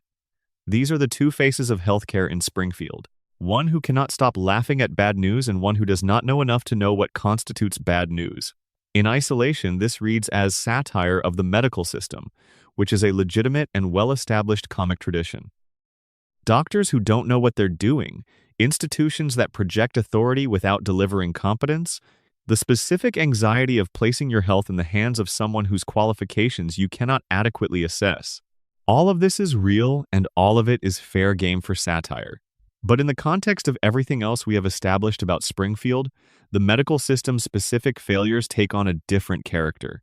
Consider the crayon. The episode HOMR established that Homer has had a crayon in his prefrontal cortex since childhood, that the crayon suppressed his cognitive function to the level of clinical disability, and that removing it required a procedure Dr. Nick completed in approximately 20 minutes. The procedure was not complex. The equipment was not specialized. The surgical approach, as depicted, was straightforward to a degree that makes the question of why it was not performed decades earlier something other than a medical puzzle. Across Homer's adult life, across his repeated hospitalizations and doctor visits and emergency room appearances, not one medical interaction resulted in a diagnosis of the thing in his brain. Under the collective denial framework, this becomes a policy rather than a failure. The medical establishment of Springfield has been shaped by the same institutional pressures that have shaped every other institution in the town. Burns's financial relationship with Springfield's economy extends into every sector of it, including the sector responsible for the health of the workforce he employs. A healthcare system that found the crayon would have been a healthcare system that then had to recommend its removal, and removing the crayon would have produced a Homer who could think clearly. And a Homer who could think clearly was the one outcome that the safety inspector regime at the plant was structurally designed to prevent. The doctors who didn't find the crayon may not have been explicitly instructed to miss it. They may have simply understood, in the way that people in any institution understand the things that are not to be examined too carefully, that certain findings would create consequences nobody in the institutional ecosystem wanted to face. The crayon stays in. The patient stays impaired. The plant stays non-compliant. The economy stays dependent on Burns. The loop stays closed. Dr. Hibbert's laugh is the tell. His characteristic response to bad medical news is laughter, not cruelty, not indifference. Something that reads as a reflexive, trained response to the specific discomfort of delivering information that he knows carries implications beyond the medical. The laugh is not a joke. It is the behavioral evidence of a man who has spent his career in a medical practice in a town where certain kinds of information have been managed very carefully for a very long time. He laughs because he has learned that laughing is what you do in Springfield when you have just told someone something that you would rather they not think too carefully about. The biological weapons laboratory that Mona Simpson and her group destroyed in 1969 was, by the show's own account, operating in Springfield without public knowledge. A facility producing weapons-grade pathogens was located in a residential community without any disclosed safety protocols or community notification. The public health infrastructure of Springfield was apparently not engaged with this facility's existence in any meaningful way. The doctors and hospitals of Springfield were apparently not aware that an active biological weapons program was being conducted within their service area. Or they were aware, and the same dynamic that kept the crayon in Homer's brain kept the weapons lab's existence out of the public health records. Burns's relationship with Springfield's institutional fabric runs deep enough that the question of whether the medical establishment operates within it or in spite of it becomes genuinely interesting. The show has not answered this question directly. It has provided enough circumstantial evidence that the question is worth asking. And the question, once asked, leads to a place where the comedy becomes something darker. Because if the healthcare system of Springfield is compromised in the ways the available evidence suggests, then every patient who has been managed by that system over the decades of the plant's operation has been managed by a system operating within constraints that have nothing to do with their well-being. The people of Springfield have been trusting their health to institutions that may have been, in various ways and to various degrees, oriented toward maintaining the conditions that keep the plant running rather than toward the health of the population living downwind of the cracked cooling towers. That is not a comedy premise. That is the premise of something considerably more disturbing, dressed in the aesthetic of a cartoon family sitcom and presented weekly for 36 years to an audience that has been laughing because the jokes are good and because taking the horror seriously would mean confronting something too large and too close to be comfortable. The doctors laugh because laughing is what you do, and the patients nod and go home and drink the water and breathe the air and show up the following week for the next episode. Section 15. The economy of Springfield and the structures that keep everyone in place. One thing the show has never examined directly, but which is present in every storyline about employment and money and the material conditions of life in Springfield, is the specific economic architecture that Burns has built and that keeps the town in its current configuration. Springfield's economy is not diverse. It is not a community with multiple major employers and multiple economic engines, and the kind of redundancy that gives workers genuine choices about where and how they work.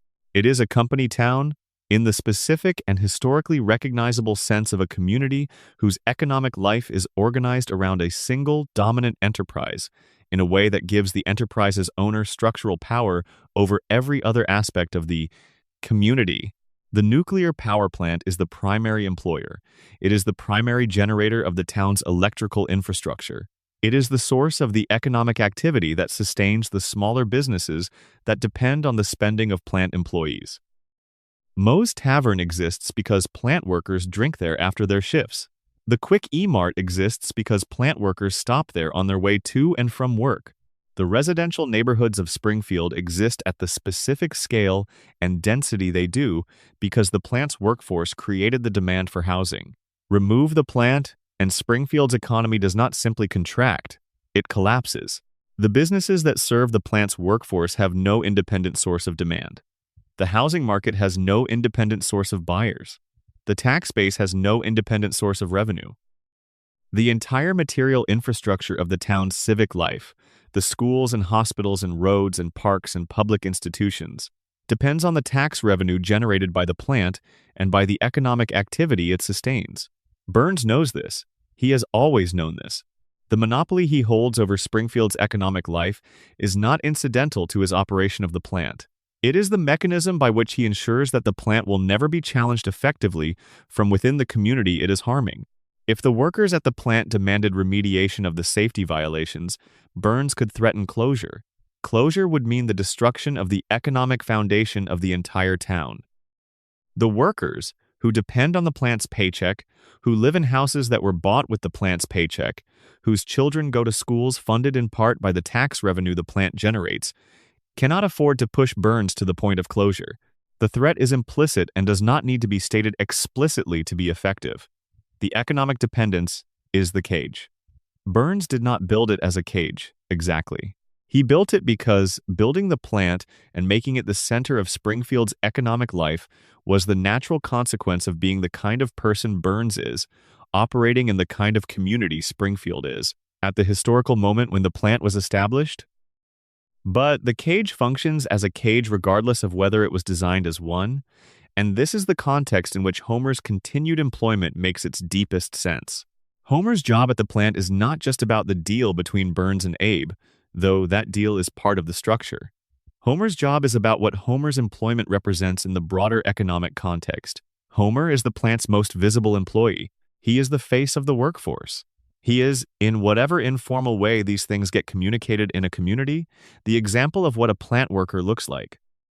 And Homer working at the plant without complaint, Homer enduring the conditions of the plant without organizing or agitating or demanding remediation, Homer being the visible evidence that a person can work at this facility for decades without apparent harm, serves the plant's public relations requirements in a way that a competent, healthy, cognitively functional safety inspector never could. A competent inspector would find the violations and demand remediation. An incompetent inspector who survives every near disaster with cheerful obliviousness is the best possible advertisement for the plant's apparent safety. If Homer can work there for 36 years and still show up, still laugh, still eat donuts at his workstation, then how dangerous can it really be?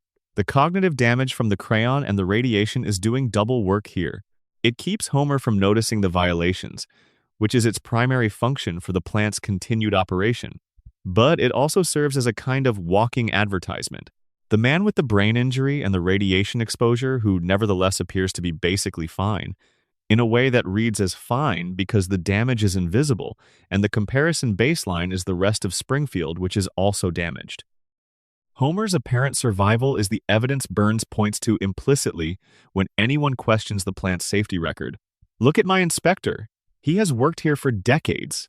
He is fine, he laughs. He eats donuts. He goes home to his family every evening. If the plant were as dangerous as the critics claim, would Homer be fine? The answer is that Homer is not fine. He is catastrophically not fine, by any standard that would apply outside Springfield. But inside Springfield, where the baseline has been adjusted by decades of contamination, he reads as normal. And normal is the only thing Burns needs Homer to be. The economy and the contamination and the cognitive damage and the institutional control all feed each other in the same self-sustaining loop. The plant generates the revenue that maintains Burns's power. The power maintains the institutional arrangements that keep the violations unexamined. The unexamined violations maintain the contamination. The contamination maintains the cognitive impairment. The cognitive impairment maintains the workforce's inability to challenge the plant. The inability to challenge the plant maintains the plant's continued operation. The operation generates the revenue, around and around, for 36 years. Springfield is not a community that happens to have a nuclear power plant. It is a community that the nuclear power plant created and sustains and controls. The yellow skin and the four fingers and the three-eyed fish and the floating timeline and the collective amnesia and the dreams and the secrets and the bones in the basement are all features of the same system. A system that has been running longer than any of the characters in the show have been alive. A system that will continue running long after the last episode airs. Because the system is not the show. The system is Springfield. And Springfield does not end. Section 16. Lisa's burden and the cost of being the one who sees clearly? We have talked about Homer's impairment and Maggie's intelligence and Marge's patience and Bart's rebellion. We have not yet given adequate attention to the character who occupies the most painful position in the entire family's dynamics. Lisa Simpson has always seen clearly. This is her defining characteristic and her defining burden. She is 8 years old and she can see what everyone around her cannot see, or will not see, or has lost the capacity to see. She can see the plant and what it is doing. She can see Burns and what he represents.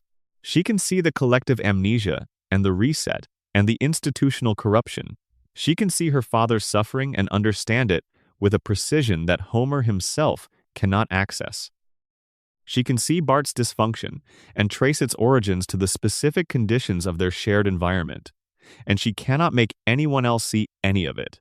This is the show's central tragedy, and it is almost always played as comedy because the show is a comedy, and comedy requires distance from its own suffering.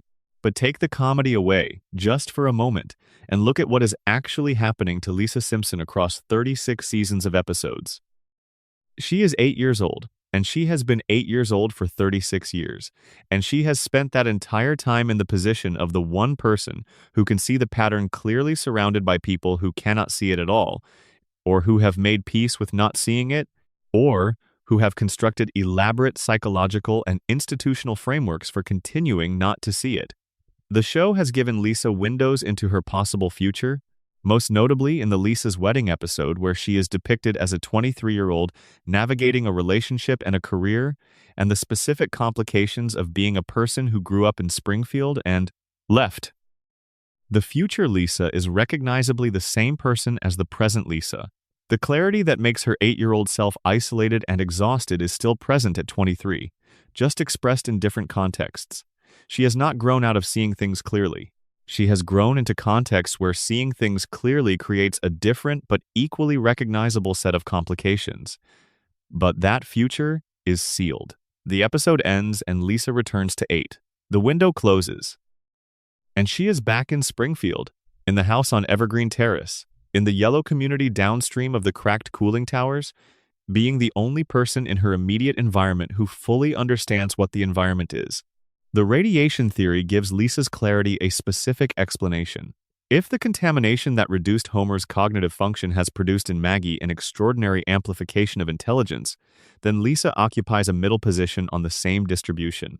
Her intelligence is significantly above average, significantly above the Springfield baseline, which is itself significantly below the national baseline due to the contamination's effects. Lisa's mind works clearly in an environment where clear thinking is rare enough to be isolating. She is the canary in the cognitive coal mine. In a community where the standard of normal has been adjusted by decades of contamination, Lisa represents something close to what the people of Springfield might have looked like if the plant had never been built, if the water had never been contaminated, if the air had been clean. She is the evidence of what was taken from everyone else. And everyone else, unable to see what they lost, experiences her presence as a disruption rather than a demonstration. She keeps asking the questions. The show has never stopped giving her the questions to ask. And the questions are always good questions. They are always the right questions.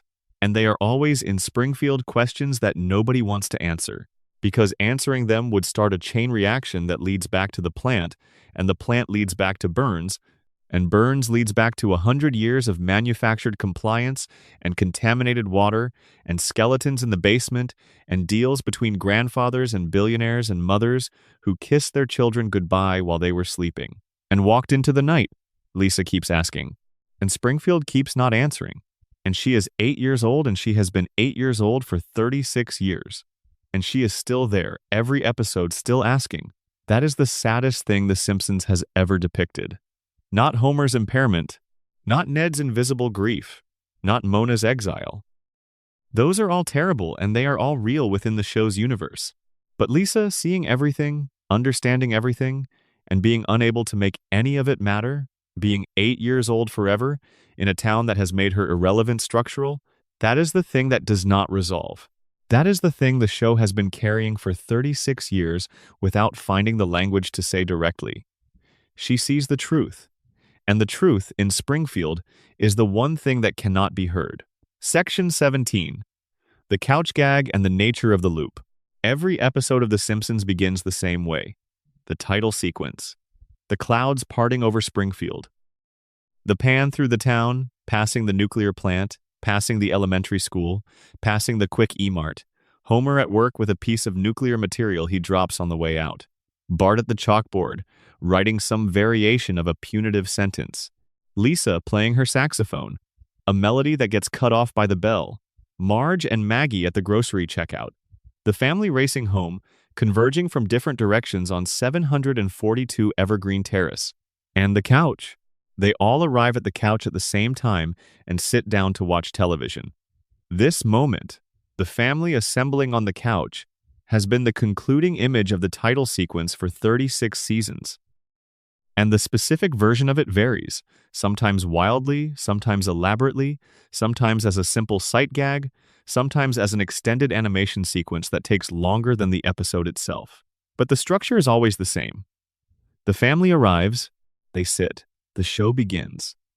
The couch gag has been interpreted as many things: a signature, a joke, a running variation on a theme, a way of using the opening credits slot to experiment with animation and humor without affecting the episode's narrative. These interpretations are all correct, and they are all insufficient. The couch gag is the loop, visually stated. Every episode begins with the family assembling. Every episode ends with the family still intact, still together, still in a version of the same configuration they occupied at the beginning. Between the opening and the closing, the episode happens. Things go wrong. Disasters occur. Burns schemes, Homer fails, Bart causes chaos, Lisa protests, Maggie watches, the world threatens to come apart, and then it doesn't. By the closing minutes, the family is back. The crisis is resolved. The situation is stable again. And next week the couch gag plays again. The family assembles again. The episode happens again. This is not just episodic television structure. This is the structure of the dream. Homer's dreaming brain organizes itself around the one thing it cannot bear to lose. The family together, the assembly, the couch, the television within the television. Over and over, at the start of every episode, the brain that is running this simulation returns to its organizing principle and restates it. The family assembles. The story can now proceed. The story may contain anything, because the brain is 30 years into a coma, and the stories have gotten very strange in the way that dreams get strange when the mind generating them has lost its grip on the rules. But the story will end with the family together, because that is the one rule that cannot be violated. The one rule the dreaming mind will not allow to break. Homer arrives home by the end of the episode because in the dream, he never left. The couch gag is a 36-year prayer, stated silently, in animation, at the beginning of every episode, before the jokes start and the catastrophes begin. The prayer is simple. Let the family be there. Let them assemble. Let the television be on. Let the couch hold them all. And every week, for 36 years, the prayer has been answered. The family is there. The show begins. Section 18. What Springfield actually is. We have spent a very long time in Springfield, longer than any single theory can sustain. We have moved through the radiation and the coma, and the mystery of who shot Burns, and the conspiracy that broke 3 generations of Simpsons, and the strategic intelligence of a silent infant, and the manufactured immortality of a billionaire, and the episode that showed the town voting to criminalize truth, and the floating timeline, and the geography that cannot be located, and the predictions that were never predictions. We have looked at Springfield from every angle the theories provide, and the picture that assembles from all of these angles is not a simple one. It does not resolve into a single, clean explanation. The theories do not add up to one answer. They add up to a description of something that is multiple things simultaneously. Springfield is a contaminated zone where decades of nuclear runoff have altered the biology of everything living within it. The yellow skin and the 4 fingers and the 3-eyed fish are not separate phenomena. They are the same phenomenon expressing itself across different biological systems. The mutation is consistent. The source is consistent. The plant is the plant. Springfield is a dream, constructed by an unconscious mind from the reference material it had available on a specific April day in 1993, running in a loop because the mind that is running it cannot bear to stop. The characters don't age because the dreamer cannot imagine their aging. The disasters reset because the dream cannot sustain catastrophic endings. The family always assembles because the dreamer needs them to assemble. Springfield is a community that has voted, collectively and repeatedly and deliberately, to maintain the comfortable fiction over the inconvenient truth. That votes to forget what should be remembered. That exiles the people who insist on remembering. That has built the institutional machinery of denial so thoroughly and maintained it so long that the denial has become indistinguishable from the reality it is denying.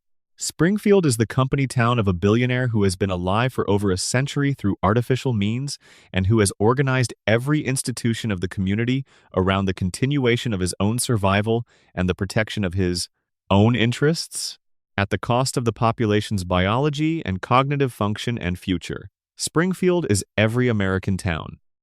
It is the composite of the American experience, assembled from pieces of every community that has existed and compressed into a single impossible geography that can be found nowhere and therefore found everywhere.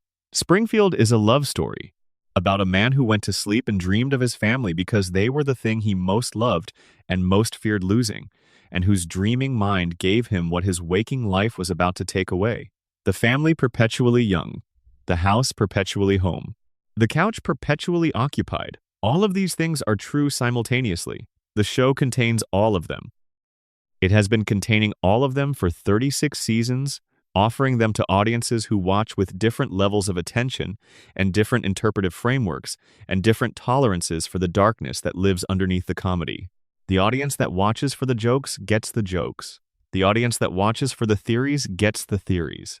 The audience that watches because they grew up watching and the show is part of the fabric of their relationship with a particular era of their life gets that continuity. The audience that watches because Homer and Marge and Bart and Lisa and Maggie feel like family gets the family. All of these audiences are watching the same show.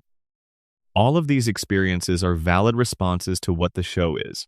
And all of them miss something that the show is also doing, which is the thing we have spent this entire piece trying to articulate.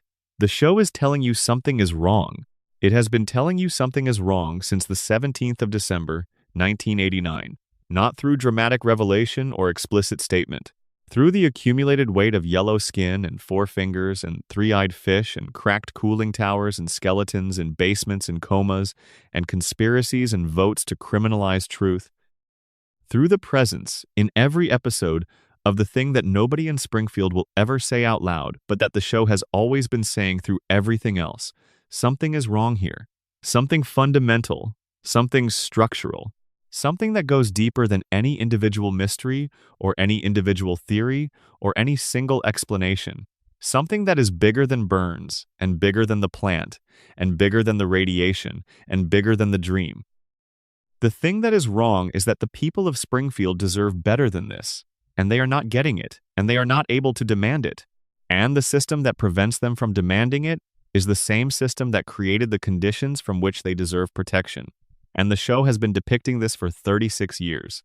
With jokes, with love, with the specific warmth of a creative team that has spent decades caring about these characters and this town and the audience that has made both of them part of their lives, but also with honesty. The yellow skin is honest. The cracked cooling towers are honest. The crayon is honest. The vote to exile the truth is honest. The God who talks to Homer but not to Ned is honest. The bones in the basement are honest. The Simpsons is not a comedy about a dysfunctional family from a quirky American town. It is a comedy about the specific, structural, institutional, long-running destruction of a community and the people in it, told with enough warmth and enough humor that the destruction is bearable to watch, and the people who are being destroyed are lovable enough that watching them be destroyed week after week for 36 years generates something other than despair. It generates something that feels, somehow, like home. That is the secret. That is the one underneath all the other ones. The Simpsons is home. Not in spite of what is wrong with it, because of it. Because the specific wrongness of Springfield, the specific way it is broken and compromised and contaminated and in denial about all of it, is the wrongness of the places most of us have actually lived in, the places we have loved, the places we have stayed in even when we knew the fish had 3 eyes and the water tasted wrong and the man in charge did not know our names. We stay because the couch is there, because the family is there, because the beer is cold and the television is on and by the end of the episode everything is going to be basically okay again. We stay because home, even a contaminated one, even a dreamed one, even one that has voted to make truth illegal, is still home. And the loop holds, and the family assembles, and the couch gag plays, and we settle in. Section 19, the final question. We have been in Springfield for a long time now, longer than we needed to be to get the information, but the right length of time for the experience. Because Springfield is not a place you visit quickly. It is a place you stay in, a place that gives you more the longer you remain in it, a place that reveals itself slowly, through accumulation, through the patient layering of detail on detail, until the picture is something more than the sum of its parts. We started with the yellow skin. We found the contamination theory. We found the coma.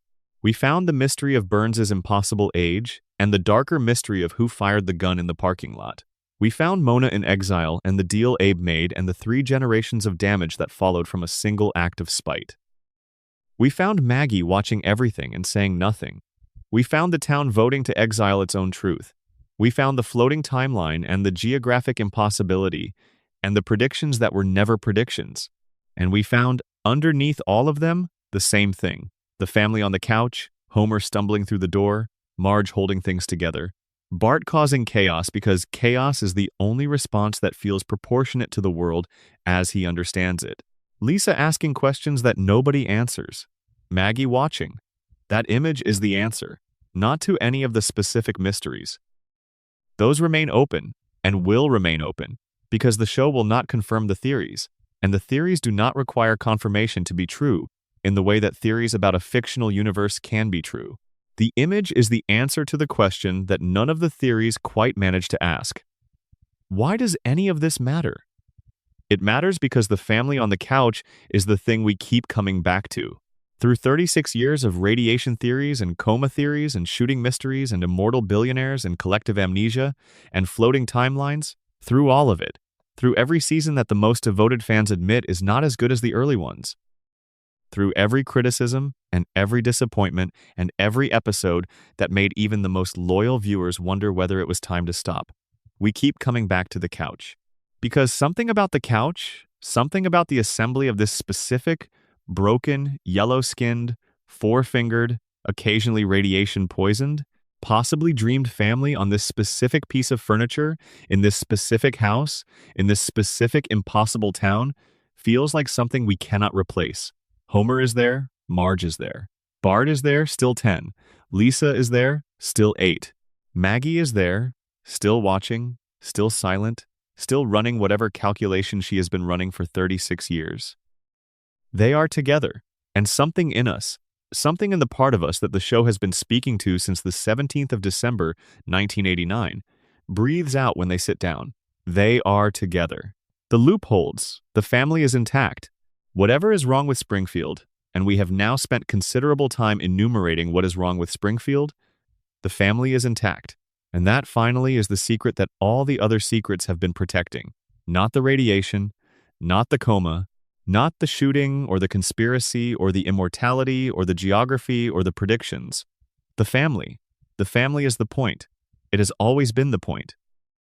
Every theory, every mystery, every layer of darkness and corruption and institutional failure and biological mutation leads back to the couch, leads back to the assembly, leads back to the moment when Homer comes through the door and Marge is in the kitchen and Bart is causing some minor catastrophe and Lisa is in her room with the saxophone and Maggie is watching all of it with those large, unreadable eyes. And the episode begins. And whatever happens in the episode, the family is together when it ends. That is The Simpsons.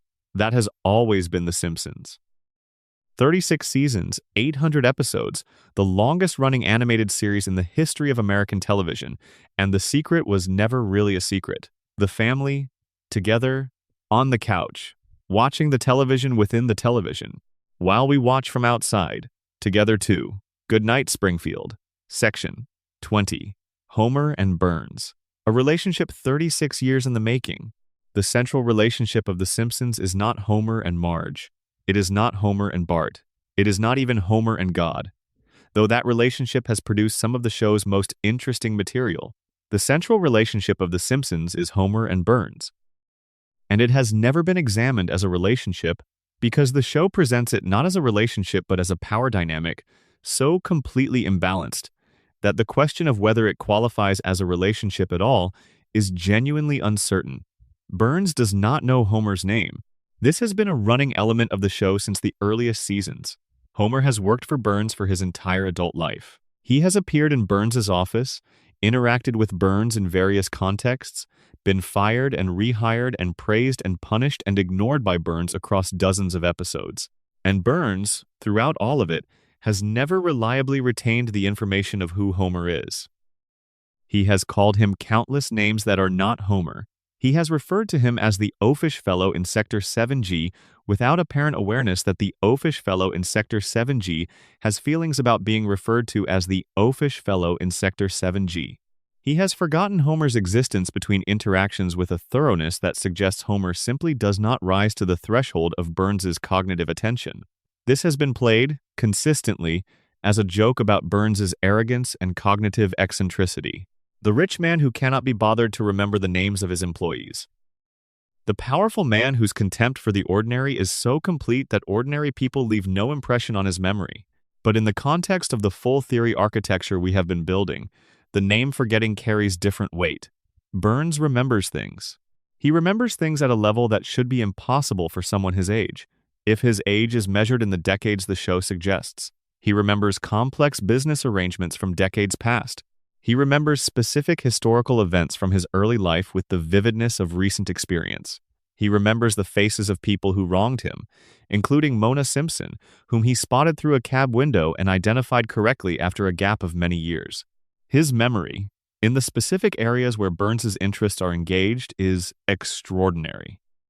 He does not remember Homer, because Homer does not rise to the level of Burns's interests. Homer is furniture. Homer is infrastructure. Homer is the safety inspector who ensures the plant's violations remain unexamined, and he is valuable in this capacity precisely because he is not interesting to Burns. He is not interesting to Burns because he is not a threat, not an opportunity, not a problem that requires strategic management. He is a solved problem. He was solved when Abe made the deal, and Homer was placed in the role that keeps the violations invisible.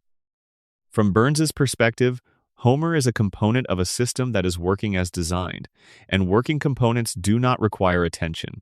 The name forgetting is Burns's most honest expression of what Homer is to him.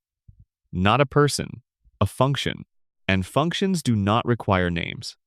Homer, for his part, has spent 36 years caring enormously what Burns thinks of him. The episodes where Burns briefly remembers Homer, where Burns briefly notices Homer, where Burns briefly treats Homer as a person worthy of recognition, are episodes where Homer's entire emotional state changes. He becomes warm and enthusiastic and unusually productive, and almost pathetically grateful for the attention. This is, as we have established, the psychological legacy of Homer's maternal loss. The man whose mother disappeared when he was 6, who grew up believing he was a boy whose mother chose not to exist rather than remain with him, who shaped his entire emotional architecture around the terror of being forgotten and abandoned. He works for a man who forgets him every week, who abandons him without thinking about it, who provides Homer with the specific, exquisitely calibrated dose of neglect that is worst for his particular psychology. Burns did not engineer this specifically. He did not design a working relationship intended to maximize Homer's psychological vulnerability. But he has maintained it. Year after year, the dynamic persists. Year after year, Homer shows up and Burns does not remember his name. And Homer, the man shaped by maternal loss into someone desperately hungry for recognition, is kept in a permanent state of frustrated need by the person who has the most to gain from keeping him there. The show has been telling us this story for 36 years. Not directly, through the name forgetting, through Homer's disproportionate emotional responses to any instance of Burns paying positive attention to him, through the pattern of their interactions across hundreds of episodes. Burns keeps Homer in the dark in every possible sense of the word. In the dark about his mother's exile, in the dark about the deal with Abe, in the dark about the plant's violations, in the dark about what the radiation is doing to his family, in the dark about his own cognitive potential, and in the dark about his own name, in the most literal sense, since Burns cannot be bothered to retain it. Homer stumbles through 36 years in the dark that Burns created for him, and the show has been illuminating that darkness one episode at a time for everyone watching except Homer, who cannot see it. Because the light that would let him see it has been suppressed, carefully, systematically, for longer than Homer has been aware of being suppressed. Section 21. Bart Simpson and the particular problem of being 10 for 36 years. We have not given enough attention to Bart. This is, in its way, appropriate.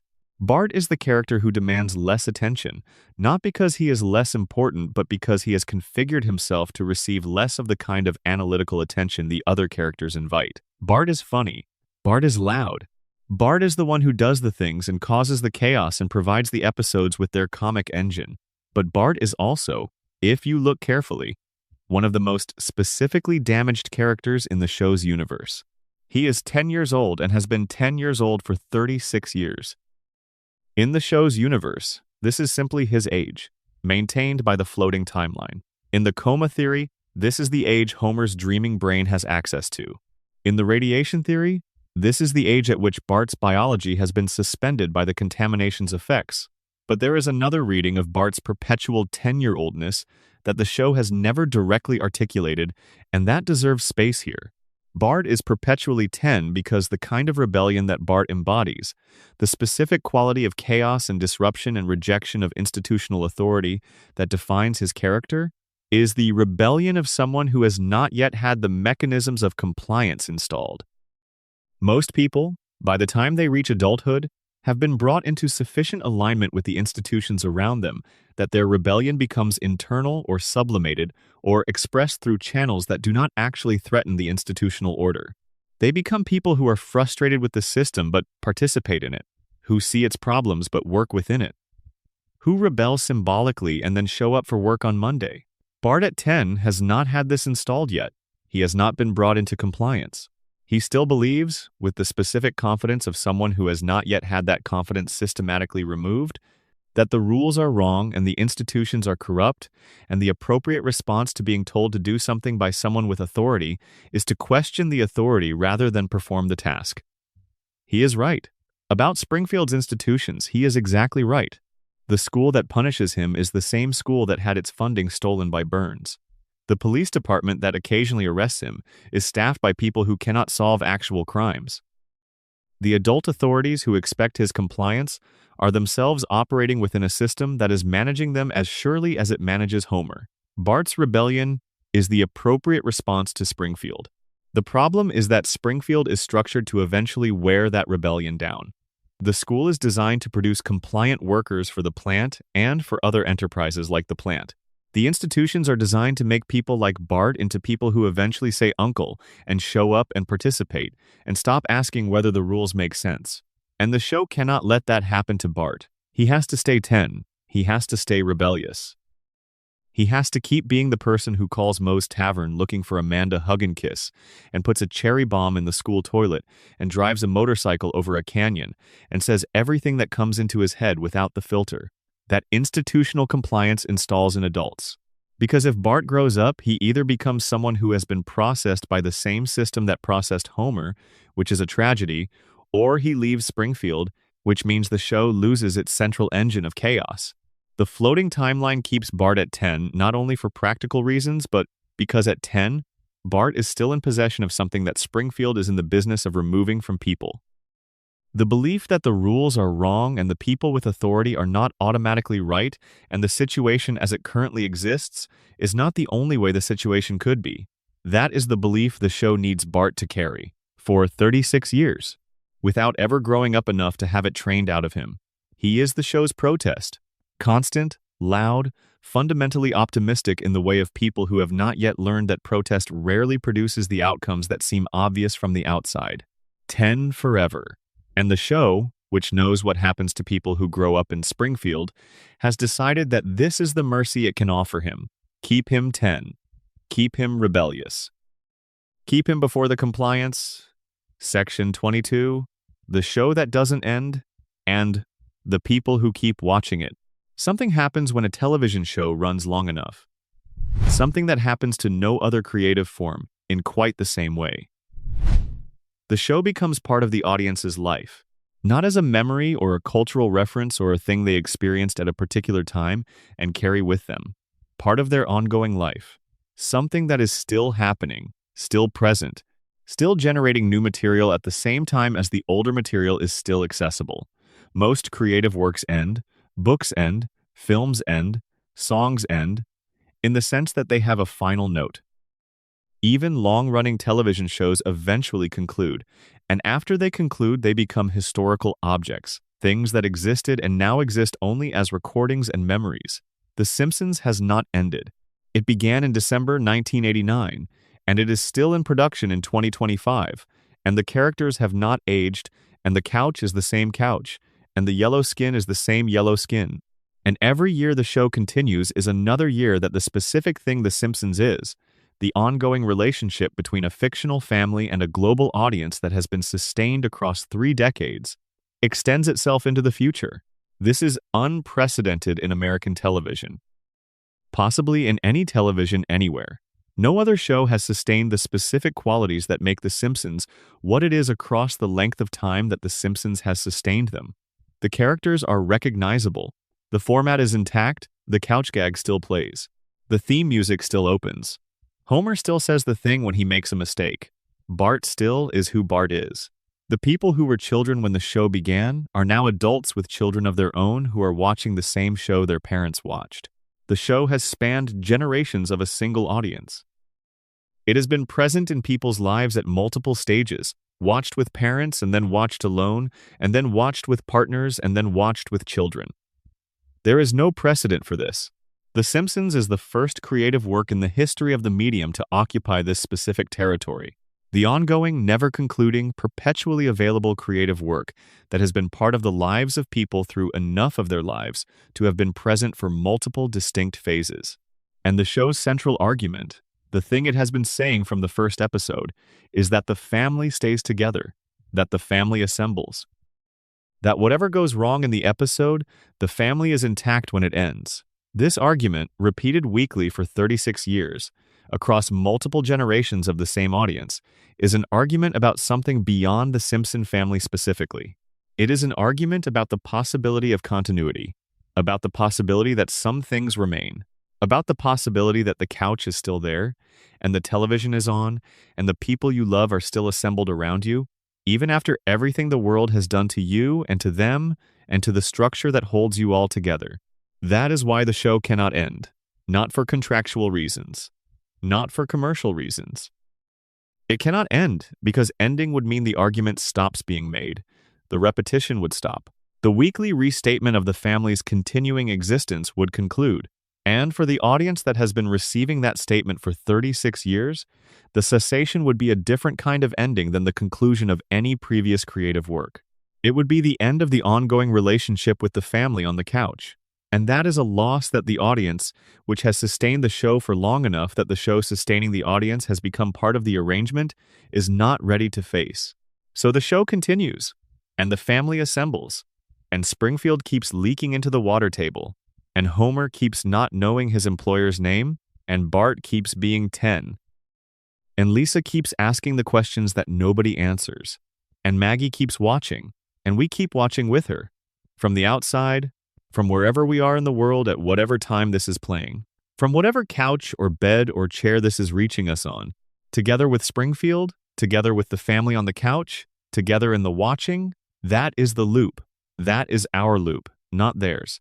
We built it, we maintain it. Every time we press play, we tighten it a little more. We make the family a little more ours. We make Springfield a little more home, and the show keeps going. Because we keep watching. Because we cannot stop. Because in Springfield, nobody ever has to say goodbye. And neither do we. Not yet. Not while the couch gag is still playing. Section 23. The language of Springfield. What the show says without words. The Simpsons is a show about words. It is famous for its dialogue, for the specific rhythms of Homer's speech, the way he arrives at conclusions through a process that sounds like reasoning but follows different internal logic. For Bart's one-liners, which function as aggressive social commentary dressed as punchlines. For Lisa's complete sentences, her formal grammar in an environment where formal grammar marks her as an outsider. For Marge's elliptical worried utterances, the way she begins statements she does not finish, because finishing them would require naming the thing she is worrying about. For Burns's archaic vocabulary, his preference for constructions that belong to a different era and that mark him, every time he speaks, as someone from a time that is not the time everyone else around him is from. The show is famous for its dialogue, but the most important things it says without words. The yellow skin says something. It says it in every frame. It says it without interruption across 36 seasons. It says it louder and more consistently than any spoken line in the show's entire run. And it says it in a language that the characters cannot speak and have no apparent awareness of, which is the language of their own visible difference from every person who comes to Springfield from somewhere else. The four fingers say something. Every hand in Springfield says something in its absence of a finger. Every gesture, every pointing, every hand raised in greeting or anger or surrender is performed with 4 fingers instead of 5, and the missing finger is the show's most persistent piece of physical comedy that is not actually comedy. It is the most consistent visual evidence for the mutation theory that the show provides. And it is present in every frame where a hand is visible, which is to say, in virtually every frame of every episode across the entire run. The couch says something. It says it at the beginning of every episode, and it says it without words and without narration, and without any character acknowledging that it is saying anything. The couch says, the family is together. The family assembles here. Whatever the episode will contain, this is the anchor point. This is where the family is when everything is okay, and everything will be okay by the time the family needs to be here again. The tire fire says something. It burns in the background of exterior Springfield shots across dozens of episodes. A permanent fire nobody is fighting because the fire has become a feature of the landscape rather than an emergency. The tire fire is the show's visual metaphor for every unaddressed problem in Springfield. The contamination, the violations, the skeletons in the basement, the deals made in secret, the truths voted into illegality. All of it burning, persistently, in the background, visible to anyone who looks. Unaddressed because addressing it would require acknowledging it, and acknowledging it would require something being done about it, and something being done about it would require challenging the system that allows it to burn. The tire fire has been burning for 36 years. Nobody has called the fire department. Because in Springfield, some fires are just part of the landscape, and the landscape is what it is. And asking why the landscape includes a permanent fire is the kind of question that gets you tied to a train and expelled from the community. The pacifier says something. Maggie's pacifier, which is almost never not present in her mouth, is the most consistently significant prop in the show. It is simultaneously the signal that she cannot speak and the indicator that she is choosing not to. It is her disguise and her instrument and the thing she moved in the motion of a trigger pull when she was sure nobody was watching. The pacifier is what Maggie holds between herself and a world that would manage her if it understood what she was.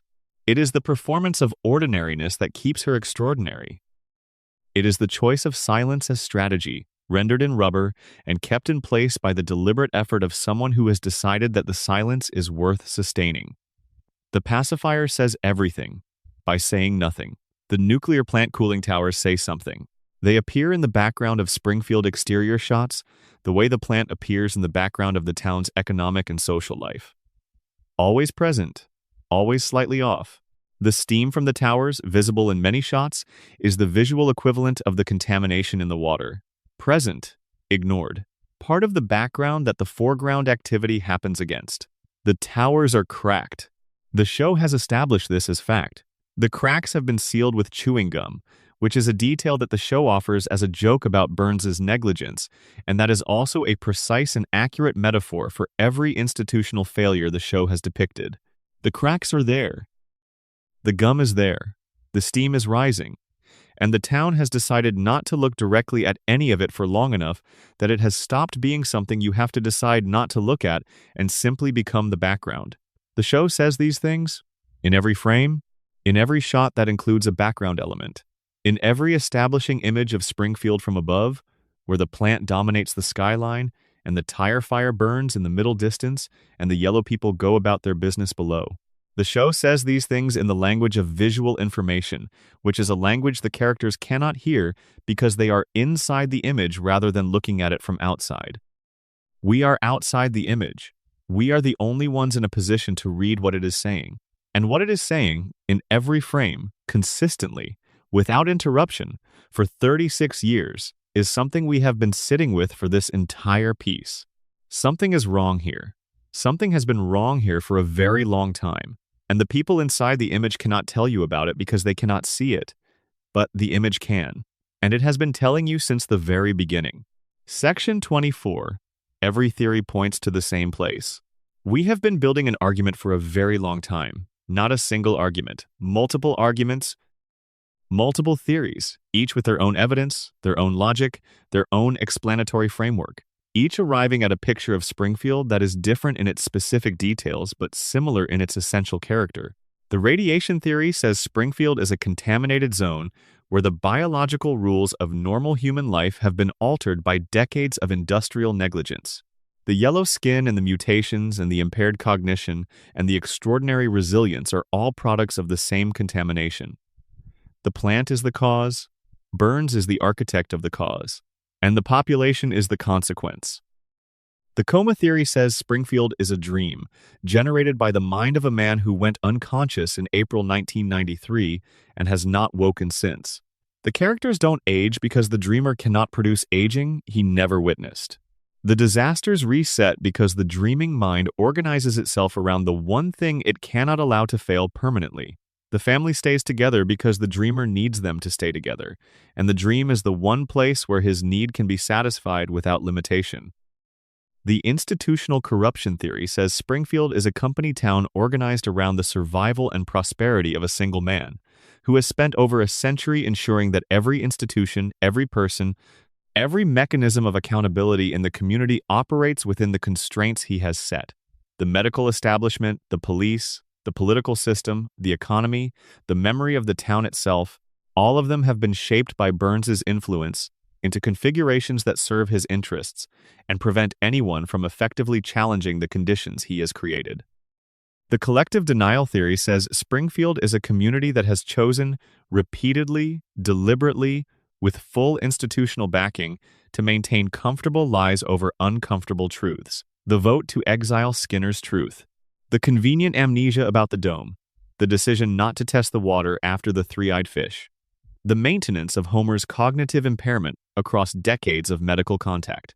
All of these are not failures of awareness. They are achievements of denial, products of a community that has decided what version of reality it can afford to live in. These theories are not the same theory. They do not share their mechanisms or their specific causal claims, but they share their conclusions. And the shared conclusion, the thing that every theory arrives at regardless of the path it takes to get there, is this. The people of Springfield are not living freely. They are living inside a set of constraints, whether those constraints are biological or psychological or institutional, or all of these simultaneously, that prevent them from seeing their situation clearly and responding to it effectively. They are contained. Not by the dome, which was only there temporarily, but by the accumulated effects of everything that the dome was built to address. The contamination in the water, the damage to the cognitive infrastructure, the institutional arrangements that protect the status quo, the social contract of forgetting, the carefully maintained ignorance of a safety inspector with a crayon in his brain. Springfield is a cage so comprehensive and so long established that it no longer looks like a cage to the people inside it. It looks like home. It looks like the only world available. It looks like Tuesday. And the family on the couch, the family we keep coming back to, the family that is the reason anyone watches this show and the reason it has lasted 36 years, is the family inside the cage, living their lives inside it, loving each other inside it, surviving inside it. The show has never resolved this. It cannot resolve it and remain what it is. Resolving it would require either ending the cage or ending the family's residence in it. Ending the cage means confronting Burns and the plant and the contamination and all of the institutional arrangements that sustain them. That is not a story the Simpsons can tell while remaining the Simpsons. Ending the family's residence in it means the family leaving Springfield, which means the show ending. So the show continues. The cage continues. The family stays inside it. And week after week, the show tells us something true about what it looks like to live inside exactly this kind of cage, and we watch it, and we find it funny and warm and sometimes surprisingly sad, and we keep coming back because we recognize it. Because the specific quality of Springfield's cage is the specific quality of every community that has ever been organized around the interests of someone with more power than accountability, which is to say, most communities. Which is to say, the communities that most of us have actually lived in. We recognize Springfield because we have been in Springfield. Not the specific fictional location with the nuclear plant and the billionaire and the three-eyed fish, but a version of it. A community with its own version of the plant and its own version of the contamination and its own version of the institutional arrangements that protect the people who benefit from it and manage the people who don't. The Simpsons is not a fantasy. It is a depiction. A highly stylized, deeply comedic, warmly observed, and carefully constructed depiction of what it looks like to be ordinary people inside a system built by someone else for someone else's benefit. And it has been making us laugh at this depiction for 36 years. Because laughter is what you do.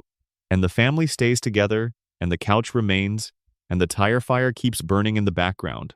And Springfield persists. As it always has. As it always will, as long as we keep watching, which we will. Because home, even a contaminated one, even a dreamed one, even one that has voted to make truth illegal and expelled the last honest man on a railroad car, is still home. It has always been home, and it always will be. Section 25. The sound of Springfield music, silence, and what the show hears. There is a soundtrack to Springfield that the show has been curating for 36 years, and it says things about the town that the dialogue cannot. The Simpsons theme, composed by Danny Elfman, is one of the most recognized pieces of music in the history of American broadcasting.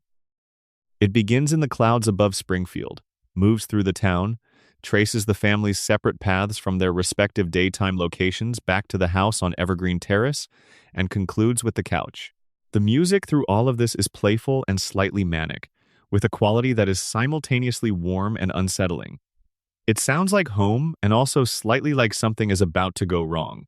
This is the correct emotional register for Springfield. The theme is not triumphant.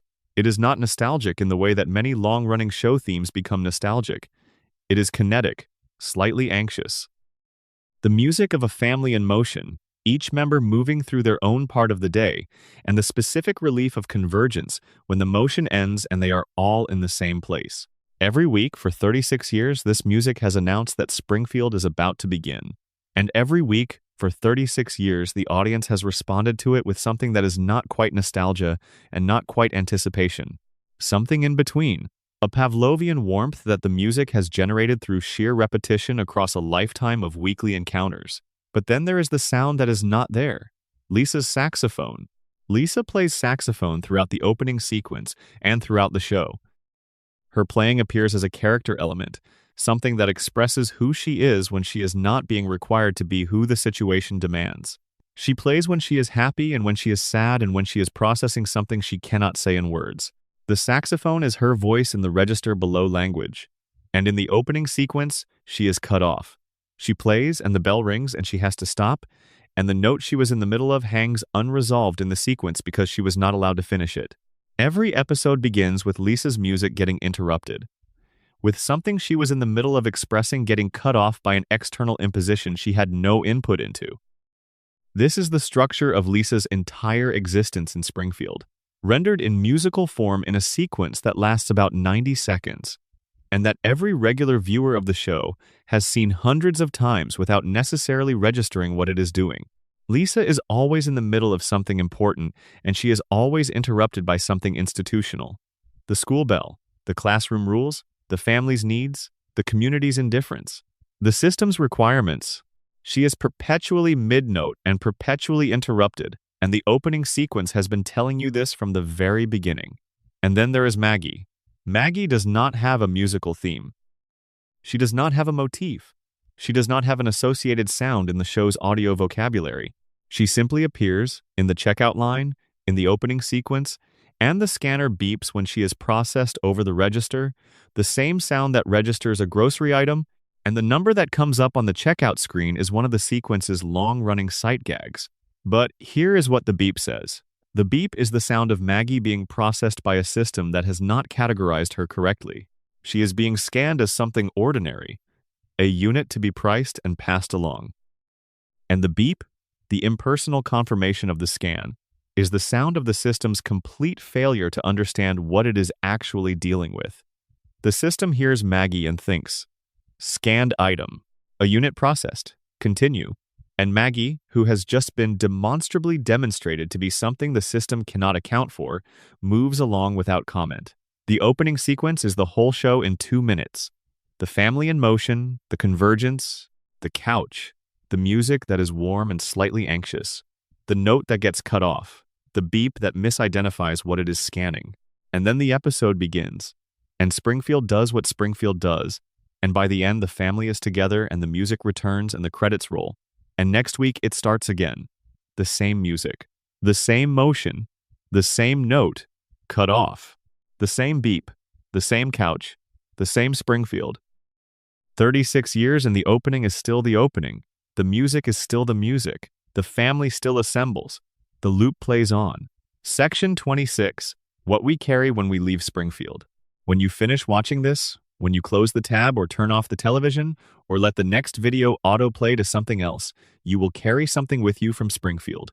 Not the specific theories necessarily. Not the details of who shot Burns or what the radiation is doing to the biology of the residents or how Burns is kept alive through weekly treatments that make him glow in the dark. These details may stay with you or they may not, depending on what kind of mind you have and what aspects of the material caught your attention. What you will carry is something more structural, something about the way you see the show when you return to it, which you will return to it because everyone who watches The Simpsons returns to The Simpsons, whether they intend to or not. You will notice the yellow skin differently. You will notice it as information rather than as a feature of the art style. You will notice the 4 fingers. You will notice the way the background shows of Springfield, the establishing shots of the town, consistently feature the cooling towers and the tire fire and the river where Blinky swims. You will notice the way Burns and Homer exist in relation to each other, the way Homer's emotional responses to Burns's attention or inattention carry the specific texture of someone whose wound is being kept open by the person who holds the knife. You will notice Lisa's questions and who they are addressed to and what happens to them when they leave her mouth. You will notice Maggie's eyes and the specific quality of attention they contain. You will notice the couch and the way the family assembles on it, and the specific relief that the assembly produces in you when it happens at the end of an episode you have just watched through its particular disaster. These things were always there. The show has always been saying them. But there is a difference between information that is present and information that has been received, and having a framework for the information changes what the receiving is like. Springfield will look the same. It always looks the same.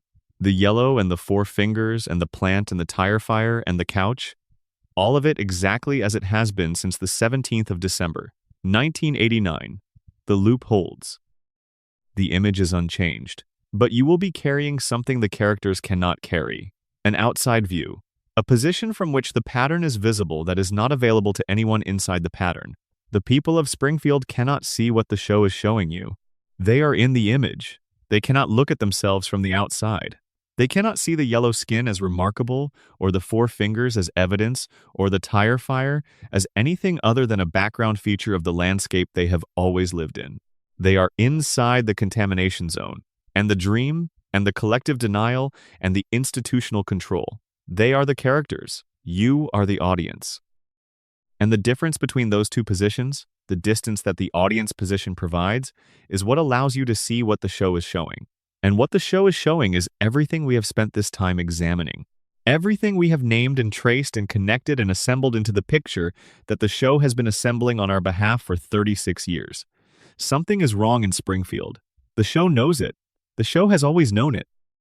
The show has been showing it to you from the beginning, in every frame, in the yellow skin and the cracked towers, and the fish with 3 eyes, and the votes to exile truth, and the man who cannot die, and the dreaming man who cannot wake, and the baby who watches everything. It has been showing you and it has been trusting you to see it, and now you have seen it, and you can go back to the couch, to Springfield, to the family that never changes, in the town that never ages, in the show that never ends, and you can watch with different eyes. The same show, different eyes. The loop holds. But so does the knowledge. And the knowledge, once received, does not leave. Carry it gently.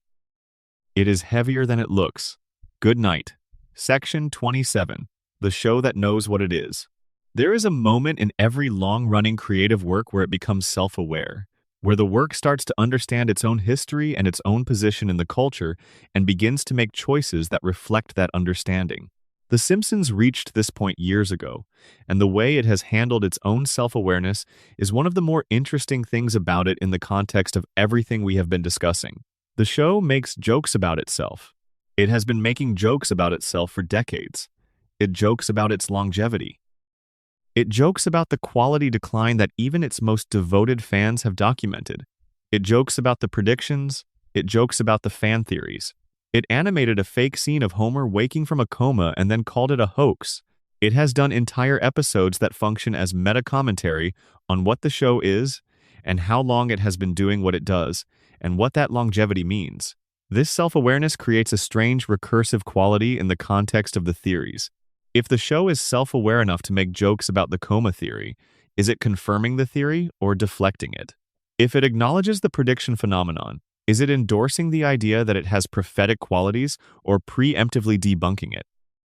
If it jokes about its own quality decline, is it commenting on the aesthetic reality of a show that has been in production for 36 years? Or is it providing in-show evidence for the dreaming brain losing its grip on coherence?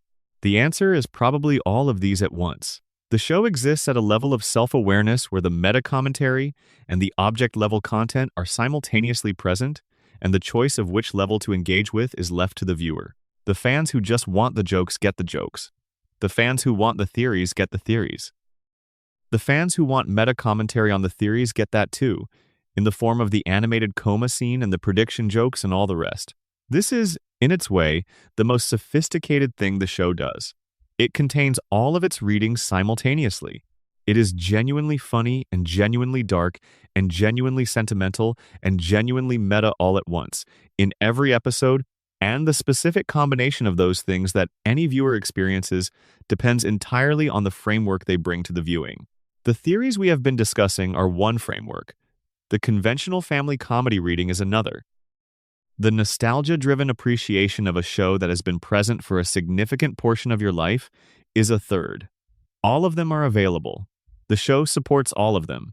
It was designed, whether intentionally or through the cumulative effect of decades of creative decisions, to sustain multiple simultaneous readings without any of them invalidating the others.